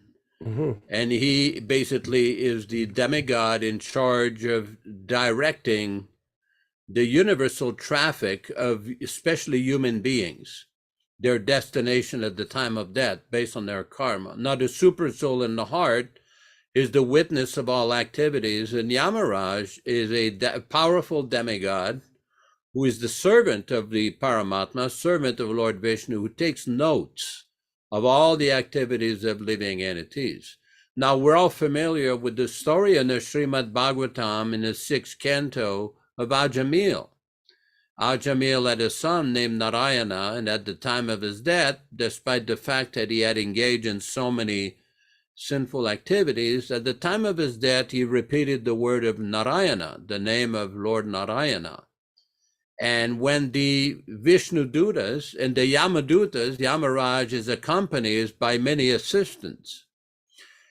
When the Yamadutas tried to catch Ajamil, they were prevented by the Vishnu Dutas that you cannot touch this person, because this person has given the name, has uttered the name of Lord Narayana. He's within our jurisdiction. And the Yamadutas went to Lord Yamaraj and says, what is this? Is there somebody above you who can stop us from basically administering the justice? And Yamaraj explained, yes, they're Vishnu Dutas. They're the servant of Lord Vishnu. And those Vaishnavas, that's why we wear neck beads. That's why we put tilak. There are stories in the Puranas that if you wear tilak at the time of death, the Yamadutas cannot touch you. We have seen in Nectar of Devotion the benefit of having Tulsi beads. It's very powerful. You have the Tulsi beads because this is additional protection. We put the Dvadasanama, the 12th name of Lord Vishnu, on the body. We chant the name of Krishna. So it's a special position. It's a special demigod which administers justice at the time of death on behalf of Lord Vishnu. But above Yamaraj is obviously Lord Vishnu and Vishnu Dutas, who administers his own form of justice. That's why a lot of time I really get a laugh of devotees saying, well, you know, that devotee is going to go here, that devotee is going to go to hell, that devotee is, well, it's not within our jurisdiction to make those kind of statements. It's not within our service to pass those kind of judgments. I mean, there's a lot of things that it says in the Shastras about the result of certain behaviors. It's just like if you carefully study Prabhupada's books, because I get this question asked from so many devotees, why are we seeing so much disturbances and disunity in the Krishna movement? I mean, did Prabhupada ever make comments about some of these things? Did he ever give some warnings? Did he ever give us some kind of direction as to, are there some bad actors that could infiltrate the movement? And the answer, well, Prabhupada made a lot of statements about pseudo-devotees, envious persons, karmis in the dress of devotees. It's just that we have to become familiar. We have to become familiar, very familiar with Prabhupada's teachings, so when there's a controversy, we'll be able to see what are the facts. What did Srila Prabhupada actually say? Then we can reach a proper conclusion. Because otherwise it's too easy to get diverted by propaganda, rumor mongering, character assassination, falsehoods, distortions. I mean, it happens on a regular basis. There are numerous devotees or people claiming to be devotees that are engaged in this problem, this gossip, innuendos, false statements. And what we want is the truth. What we want is the truth, the absolute truth. And Prabhupada gives us that. But we have to develop the refined intelligence, the proper discretion to understand things properly. Then everything becomes clear. Hare Krishna. Vinka, what else do we have on the questions today, or anything else you can want to comment? In fact, Balram Prabhu had a question related to the class. I can read it. This is my question about the class. So in the purport, Srila Prabhupada says, at the time of death, such a Krishna conscious person can never forget Krishna. Naturally, he is thus promoted to the planet of the Supreme Lord, Goloka Vrindavan. So the question is, how come Prabhupada is saying, naturally he is thus promoted to the planet of Supreme Lord, Goloka Vrindavan? That's the question. What's the answer, Vinkat? No, I mean, I don't understand what the question is, in fact, because it's very clear in the purport. I can just put it up on the screen again. Please. Yeah, let me do that. I can explain the question if you want. Yeah, go ahead, please. Yeah, so Yaśodā-nandana Prabhu, as I thought right now, it's quite difficult to go to Goloka Vrindavan. You know, it's the highest planet in the spiritual world, and most people will go to Vaikuntha planets and blah, blah. So Prabhupada seems to be so confident and relaxed that we will go to Goloka Vrindavan. I mean, I'm happy for that. And how come? Well, I take the statement on I take the statement to means directly what Prabhupada is explaining, that if one remembers Krishna, does not forget Krishna, he'll be promoted to Goloka Vrindavan. There is another statement, I believe, in the 8th chapter of Bhagavad-gita, in Sanskrit, it's Sada Tad Bhava Bhavitaha, that according to the mental condition at the time of death, one will achieve that. We just read in the 7th chapter of Bhagavad-gita, in Lord Krishna's explanation of the difference between demigod worship and Krishna worship, that between text 21 and 24, that those who worship the demigods will achieve the planets of the demigods, and those who worship me, Yanti Madhyajanyopimam, they will achieve Krishna. Now, Gaudiya Vaishnavism specifically promotes the worship of Krishna and the higher rasas, the Vatsalya rasa, Madhurya rasa, Sakya rasa, Dasya rasa, these 4 higher rasas, whereas the South Indian sampradayas, the Madhvism Ramanujas, promote basically the Dasya rasa of the worship of Lord Narayana as servant. As a matter of fact, there's a place in the Chaitanya Charitamrita where Prabhupada explains that most of the Madhvas and Ramanuja worshippers are worshippers of Sitaram, whereas the Gaudiya Vaishnavas, where also the Nimbarkas also do that. The Nimbarkas and the Gaudiyas are primarily worshippers of Radha Krishna. But we, because we have the association of Chaitanya Mahaprabhu, we say that we have the highest understanding of Radha Krishna's pastimes because of the explanation of the Goswami. So that in that context, that is why Srila Prabhupada is saying that one who thinks of Krishna will go to Goloka Vrindavan. I'm assuming you understand this point. But, you know, there are some controversies in South India because the Ramanujas have what they have the 12 Alvars. There are 12 great saints in their tradition who appeared before Ramanuja. And one of these Alvars was Goda Devi. She was a woman, and there is references in some of their literatures to the love of Mother Yashoda for Lord Krishna. So some of people say that some people in our sampradaya do have that devotional sentiment. But generally, they have, just like Ramanuja wrote one small book called Vaikuntha Gadyam, which it describes Vaikuntha, what happens when you go to Vaikuntha, when you get transferred to Vaikuntha. There's also an Upanishad called the Taittiriya Upanishad. There's a section of that Upanishad called the Bhrigu, where it describes what happened to the soul when it departs their body and go to Vaikuntha. It's quite amazing, the description there. But then again, in our sampradaya, the books of the Goswamis, for example, Krishna Das Kaviraj, he wrote some books, Vishwanath Chakravarti, some very elevated literatures with regards to the relationship of the devotee in Madhurya Rasa with the devotee when they become sadhanasiddha, or perfected devotees, and how they're transferred to the spiritual world in Goloka Vrindavan. So there's different relationships, and based on those, one gets transferred to these different destinations. But even in the case of Jayananda, I mean, all of you may have read that letter that Prabhupada wrote after Jayananda departed.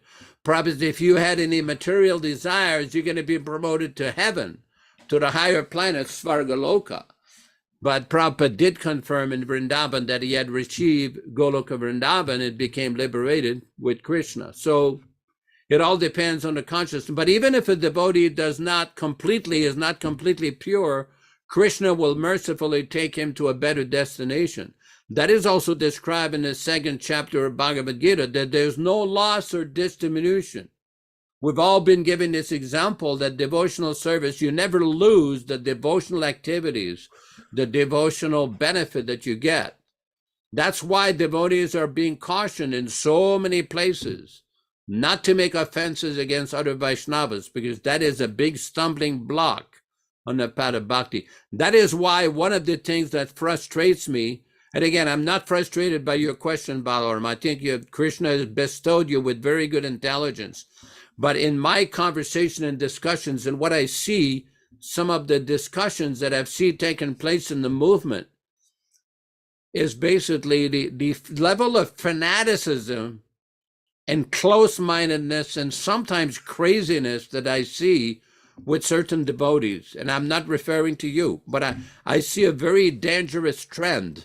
And the biggest danger I see is this distortion, fabrication, innuendos, and then it escalates to offenses. And this is not a good trend. A devotee should be sober-minded and very inquisitive. And that means that we have to make the effort. Prabhupada made the effort to present his books, to give all the conversations, all of his teachings, his Vani. And this movement, to be successful, has to become a very solid Vani-based movement where devotees have to become sober, based not on fanaticism or sentimental emotion. In Bengal, they have all these different Sahaja groups. There's all these different Babaji groups and all kinds of caste Goswamis. This is not our movement. Our movement is a pure Vani movement. And Srila Prabhupada is the foremost representative of Lord Chaitanya. And what we have to do is dive very deep into the ocean of Prabhupada's teachings. Just like in these different sampradayas, these Madhvas and Ramanujas, they're Vedanta sampradayas. They go into extensive discussions and studies of Vedanta Sutra. But Chaitanya Mahaprabhu has cautioned us that in this age, people do not understand Vedanta Sutra. That's why he kept repeating that sloka from the Brihad Naradiya Purana. Hare Nama, Hare Nama, Hare Nama Eve Kevalam. And study Srimad Bhagavatam. That is the natural commentary on Vedanta Sutra. So it's a very important point, because a lot of our devotees have a very misleading, sentimental approach to what the path of bhakti is. Very, very sentimental approach. We have to, just like the Madhvas and Ramanujas, take great pains to go into extensive explanations of the original Vedanta Sutra commentary of Ramanuja and Madhva, and they have all their subsequent other commentaries explaining the original commentary. So now we have Prabhupada, who's given so much information. So much information. It's a matter of very intelligently and soberly studying it, learning it, and applying it. Hare Krishna. Yes. Vinkat, we have another question here from Hari Prasad. No, there was something about Tila. Could you read them out for us so we can go over them? Okay. I think this was more a comment by by Hari Prasad. Is a question. Prabhuji, is it okay to listen to His Grace Aindra Prabhu's Kirtans? I used to listen to them frequently before. We can, that's something. What was the question up above that before? That was a comment by Karan Prabhu. Yeah, what was that? Tilak. Applying tilak. What is he really trying to say, Vinkat? Applying tilak at the time of death. This goes for people also who have not been Krishna conscious their whole life. I think, like, if about to die and they apply tilak or put tulsi beads, like, how does that work? I wanted to say something about that Krishna consciousness is based on your daily habits, what you do every day. And so Prabhupada's instructions to us are based on how we conduct our 24 hours each day. So that's the idea behind the advice we're giving people, is to chant your rounds. That takes so much time. Offer your food, engage in studying the books, which books we do say specifically. We're giving people specific direction on how to conduct their time daily as they march through their life and reach the time of death. Now, that's the purpose of this group. Just putting tilak on before you're ready to die doesn't prepare you for death. It's like training for a mixed martial arts fight. You go to the gym every day. You apply yourself every day. So what we're suggesting to people is follow these directions from us that Prabhupada gave us directly. In this way, you'll become fixed up and you won't be confused who you are and what is your position as the servant of the servant of the servant of Srila Prabhupada. This humility has to be there in order to go back home, back to Godhead. Anything else, Vinkat, from our list of questions? No, just that question about Aindra Prabhu's Kirtans. Yaśodā, would you like to comment on that, please? Everybody knows Indra was a very good devotee, lived in Vrindavan, and he basically was popularizing this 24-hour kirtan. I'm not going to comment about some of his writings. Some of his writings basically, I don't know if it really followed Srila Prabhupada, but overall he was a very good Samkirtan devotee, very good devotee, and his departure was fairly controversial. he was found dead in his room in Vrindavan, allegedly from gas poisoning. And many devotees basically opined or speculated, whatever the case may be, that there may have been foul play because he was in good health. He was not in bad health at the time of his departure. And he basically had been known to have criticized many issues, philosophical issues and behavioral issues in the movement prior to his departure. So it's fairly controversial, and I don't want to enter into all the details of that. I'm sure some of it is on the internet if people dig enough. But overall, he was a very exemplary devotee with regards to his kirtans. Yeah. Hare I Krishna. also wanted to comment on that, if I could, that I have listened to the kirtans and I've watched his videos in Vrindavan when he was in the heyday of this kirtan program, marathon. And I thought it was, from my opinion, it was a very positive thing for Vrindavan to see our God brothers taking up this chanting of Hare Krishna very sincerely at the temple there, and it seemed like a good thing. So, you know, take it for what it's worth. He worked very hard at it, and what did he spend? 19 years, I believe it was, Yasoda, 19 years going every day to the temple to do kirtan. And the kirtans were excellent, very nicely performed.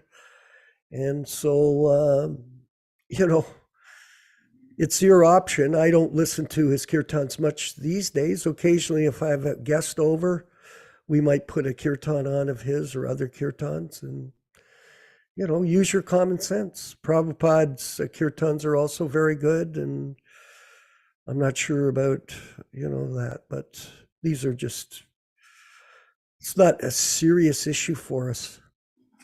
Yes. We have another question here. Janas Priya has his hand up. Janas Priya in Hawaii, please.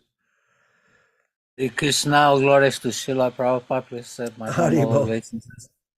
I have a question that came out yesterday in a conversation. We're all familiar with the pocket Bhagavad-gītā, yeah? Yes.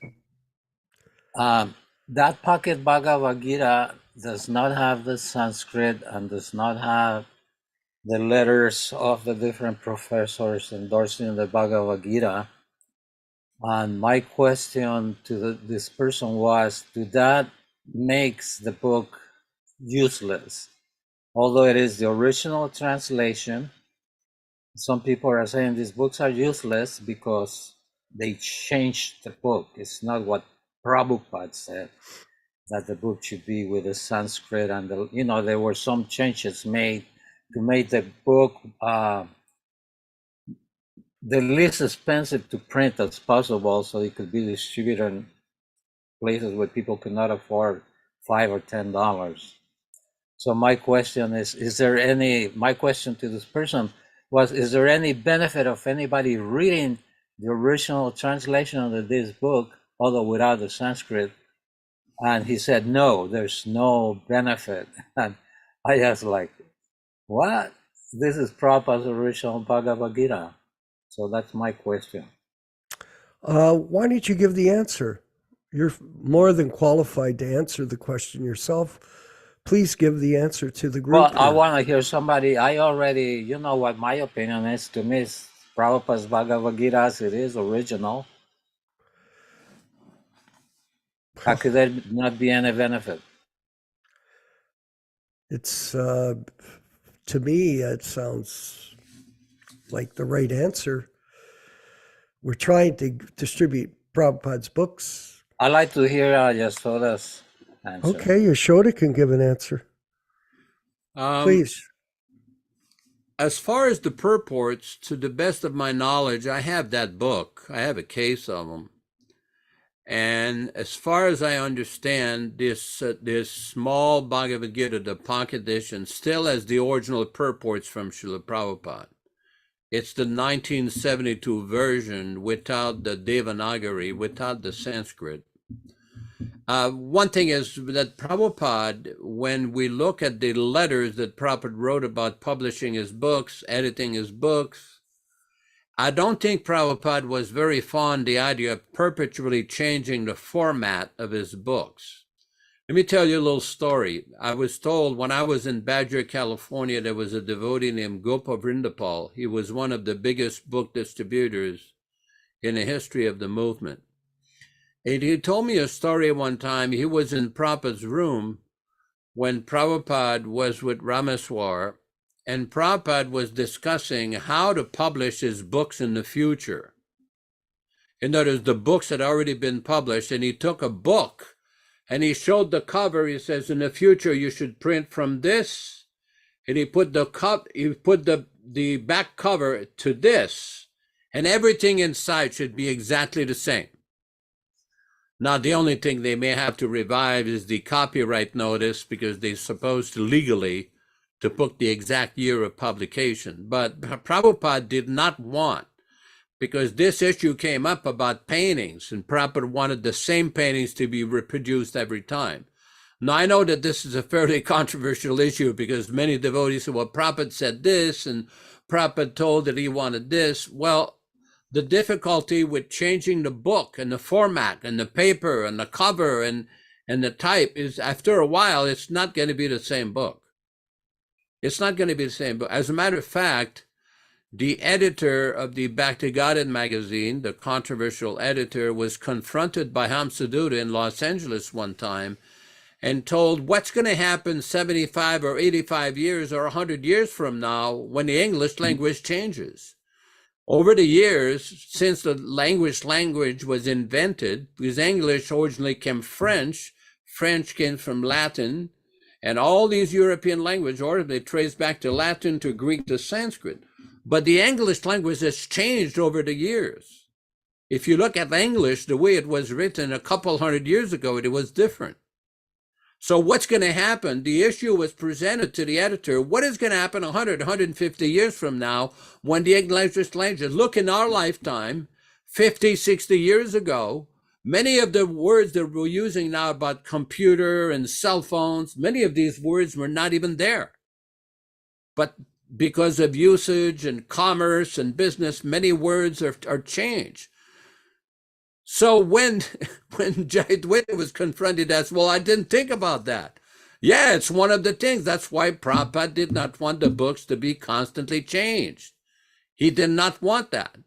Now, I got my own personal experience with Prabhupada on the 22nd of June, 1977, after everybody dispersed, after the rascal editor's conversation, when I happened to be in Prabhupada's room by myself, and Prabhupada started to point his finger at me and angrily told me that you tell the GBC, if they change one word of what I've written, it'll spoil everything I've done. Now, to the credit of the devotee who's published these books, I don't think they've changed Prabhupada's words with regards to the purports, but Prabhupada wanted the books to be published in a certain format without all the changes. So, but I'm not going to go venture as far as saying that the book is completely useless and people will get no benefit. That may be a little extreme, because some people may get some benefit. But what a person can get is most benefit by getting the original book with everything, the 1972 edition, complete edition. Yeah. Yes, Balaram, you seem to want to comment. I want to say something here. Okay, go ahead, Vishwa. Just a second, Balaram. Yeah. Jonas Priya, you're a senior Prabhupada disciple, and you're trying to help this person, become Krishna conscious, and you're giving him advice, and you're in a position to do that. That's as simple as it is. The main problem that we have is there is little respect amongst most people for anyone. Most people are narcissistic. They only think they know. They only think that they're right. And they only are interested in what they're speculating is the fact. And it's devotees like you who are, in my opinion, very sincere, very advanced devotees. You've been a Prabhupada disciple for almost over 50 years. So you're representing Prabhupada correctly. Guide this person accordingly. If they don't want to accept it, tell them go away. We don't need you to come around and, create all this confusion where I am. I'm just trying to give you some good advice. Read the books and, learn Krishna consciousness. If you want to get some direction, I'll give it to you. If you don't, then go find somebody else and get their direction. That's your choice. Balaram Prabhu, your hands up, please. Hare Krishna. Yes, Yeah. Prabhu. So there is an example actually in our own lifetime, in Prabhupada's lifetime, when Prabhupada accepted an adjustment of his total format that he wanted, which was the original Bhagavad-gītā Macmillan, right? When they first published that, it wasn't the full version that he wanted. So, but because they were going to publish it, it was better than nothing. Is that right? That's a very good comment. That's very true. It was a beautiful book, the blue Bhagavad-gītā. And Prabhupada was very proud of it. And then he progressed it forward to the 72 edition as he got himself more organized. But the blue Bhagavad-gītā is also a beautiful rendition of the early edition of his work. Yes. Anyone? I see, Vinkat, there's more questions from Karan. Maybe you could read them out for us. There's also a question by Tattva-darshana Prabhu. Yeah, read that one then. Okay. We're going to carry on for a little while longer, and then we'll finish up. I'd like to ask one more question regarding Buddha worship. I have heard that Prabhupada write a letter regarding Buddha worship. I think this was for a letter for preaching in Japan, I think. I'm not sure. Go ahead. Yeah, that's basically the question about Buddha worship. What do we know about that? Well, the Buddha worship, we know basically what Prabhupada taught us, which was that Buddha appeared to correct the animal slaughter that was going on the basis of the so-called Vedic teachings at that time. And that was his main function. So as far as our particular position is, we follow the teachings of Lord Chaitanya Tattvavit, or Tattva-darshana, which is the chanting of Hare Krishna, as you know, and follow this process, which is universal and is applicable in Japan and any other country that there is. And as far as following the teachings of Lord Buddha, that's not something that we do. Yes, Yaśodā. Japanese culture is very much deeply rooted in Buddhism. When we were there, many times a lot of people thought we were Buddhist. And when we first went there, we had shaven head and saffron cloth, and they basically taught that we were Buddhist priests. And if you give them a piece of incense, they'll give you some donation like that. There is one of the biggest statues of Lord Buddha in the world is in a place in Japan called Nara. It's something like it's almost 75 or 80 feet tall, very big. But one thing about Japan, what we found out there, I once had a very lively discussion with a Japanese student who was pretty fluent in English. And he says, in Japanese culture, they had a lot of different demigods. Like they have a demigod that looks exactly like Indra. In part of their Japanese culture, they have another demigod that looks like Ganesh. One time we went into a Buddhist temple and they had a postcard of Krishna playing on his flute. and we ask somebody, what is this? He says, oh, that's a Buddhist god or something. It's part of their very old Japanese culture. As a matter of fact, when you look at the culture of Thailand, Malaysia, Indonesia, Vietnam, there's a lot of remnants of Vedic culture.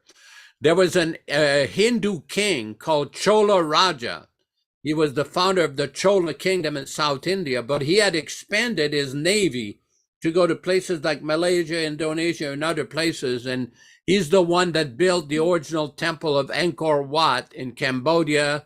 And there's even the Ramayana is there in Thailand. The Ramayana is there in Indonesia. So Vedic culture was spread all over the place. And Japanese people in general were very, very respectful of Buddhist culture. Now, one of the problem with current Buddhist culture is like a lot of, like in Southern California, there was a Buddhist temple that I went and saw one time. And out is that some of the priests there, some of the Buddhist monks were eating meat. And I brought up to one of the administrators, how can these people be eating meat? They're Buddhist. They're supposed to be nonviolent. But it's like it's over the years, things became compromised in so many ways. But overall, Japanese culture in general was, very focused on Lord Buddha. That's all I can say for now. Venkat, Yeah. maybe you could read this latest comment from a nice devotee in Turkey. Okay, all the devotees in this group, thank you very much for your association and lessons based on Prabhupada's teachings. Dandavats to all of you. Being in a Muslim country, it's not easy to practice and preach Krishna consciousness here. Balaram Das Prabhu has done great work here, and many of the devotees, including me, are indebted to him. Excellent. Well, I thanked them for the comment. I appreciate that, and it puts a very positive light on his participation in this group. It's more important what you're doing as opposed to, anything else.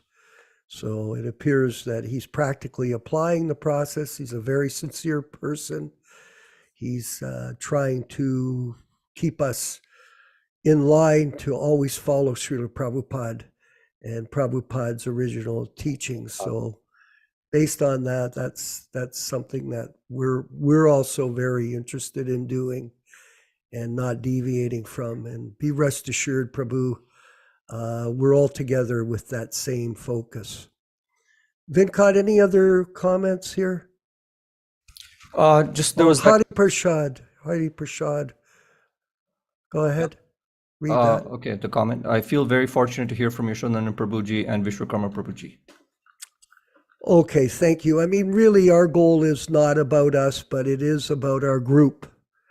We're all on the same page together as the Prabhupada Disciples and Association and the Hare Krishna Society, which is our religious organization, which was started 25 years ago.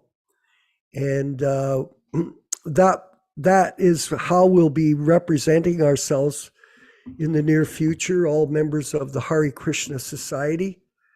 And the Prabhupada Disciples Association is a part of that group, which is the association of the God brothers that are behind the Hare Krishna Society. And this is now coming together for us in a very important method of preaching. This is Krishna helping us, because Krishna is also guiding each one of us.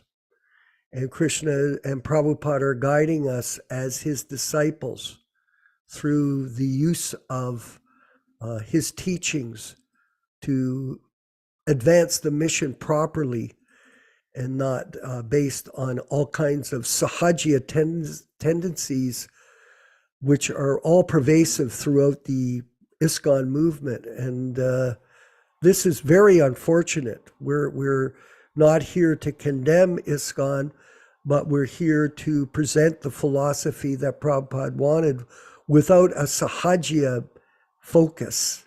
And that's what's become the current situation in the ISKCON society. I just sent out a I'll just make a comment. I sent out a speech by a devotee from Silicon Valley to a few of you on my messenger. And he's talking about have a great day and be a good person, and, you know, quote some kind of philosophers and motivational speakers. Not one mention of Prabhupada or the Sankirtan movement or our philosophy. And I've got 10 different responses back from people like that I sent it to. 9 of them were all, what kind of concoction is this? And then I got a response from Romeshwar, who's also on my messenger, and he wrote, I love this. Very interesting how all of us are seeing things through different eyes and different perspectives. But I can say this, we are all on the same page, that we're all throwing the stone into the same place in the pond, so that we're all coming out as a global organization. And, you know, I may be biased in terms of what we're doing, but I believe that this is the Hare Krishna Society and its membership are going to be able to lead the way to help people take advantage of this process in the best possible way. Yaśodā, any last basically, Hare Krishna Society was basically started in the late 1990s in Los Angeles by a couple of devotees, Narasimha, Dhamaghosh, and myself, and numerous other devotees, basically because we saw after the Sulochan assassination and some of the things that we detected taking place in the original society that we helped to build for Srila Prabhupada, we saw a certain climate of very troublesome climate of fanaticism and close-mindedness, and basically an attitude that people had that we don't want to discuss. The discussion is over. We don't want to talk to you about your concerns, your ideas. So basically, we were put in a position, we had no other alternative but to start a different, separate association based on Srila Prabhupada's original plan, on Prabhupada's original points when he started ISKCON, his original principles, his original books. And it's on one hand, Srila Prabhupada expressed similar sentiments when he expressed he wanted to work with his godbrothers in a Gaudiya Math, but repeatedly was frustrated with the attitude that they had. Now, we started with the Hare Krishna Society is a California nonprofit religious organization. It is tax exempt according to the federal government, the IRS. It is tax exempt according to the California Franchise Tax Board. And basically, it's based on the same principles that Prabhupada had started. And basically, the Prabhupada Disciples Association is basically, although it's a different name, it's the same basic fundamental principles. And that's why one of the principles we have is we are open for discussion. We're not going to shut down discussion. And I know this point has come up many times about having dedicated Ishtagoshtis on specific topics that can go on. That's why we started, after the hour and a half of classes, of opening up the discussion so devotees can bring up concern. Because we're in the process of basically having one program which will have several events, special events, discussing about the guru issue, the initiation issue, Prabhupada's statements on the issue, and things that we're going to have in the future. So basically, that will be a joint production of HKS and PDA. Hare Krishna. Excellent. So, Vinkat, I think what we can do is move to the end of the class, and more or less Istagosti today. And I want to mention to everybody, thank you for attending. It was a rather sort of deep discussion on various issues from various members here. And like Yaśodā Prabhu, Nandana Prabhu was saying, we're trying to conduct this in a fair and open manner for everybody's benefit. And we hope that you continue to participate with us and try to follow the rules of conduct that we're recommending for you. If you don't, that's your choice. Don't bother. It's okay. You can still come to the class and we'll go from there. All glories to Srila Prabhupada. And let's hear the Kirtan.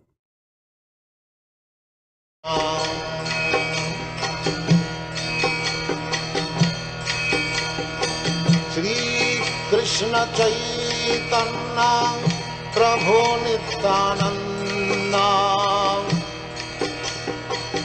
Shri Advaita Gadadhar Sivasadi Gaur Bhakta Vrinda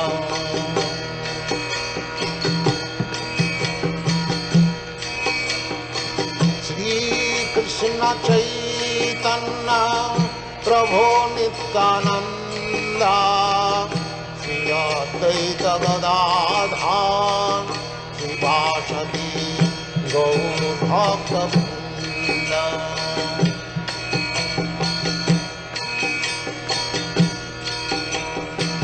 Shri Krishna Chaitanya Prabhu Nityananda Shri Advaita Gadadhar Sivasadi Gaur Bhakta Vrinda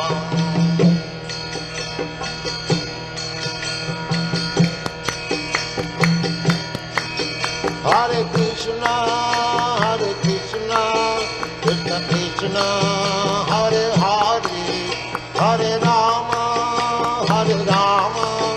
Rama Rama, Hare Hare. Hare Krishna, Krishna Krishna, Hare Hare, Hare Rama, Rama Rama, Hare Hare. Hare Krishna, Krishna Krishna, Hare Hare, Hare Rama, Rama Rama, Hare Hare. Hare Krishna,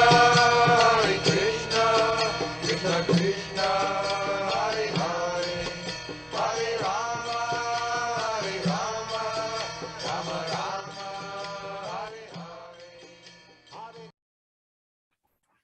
Why Uncle Barney is not coming to the classes? Thank you, everyone. Let's offer humble respects to each other and carry on with our daily process of practicing Krishna consciousness. All glories to Srila Prabhupada. Kalpa. Tubhyascha Kalpatarubhyascha kripa Sindhubevacha. Dhanam Pavanebhyo Vaishnavebhyo Namo Namo Namaha. Jai Srila Prabhupada.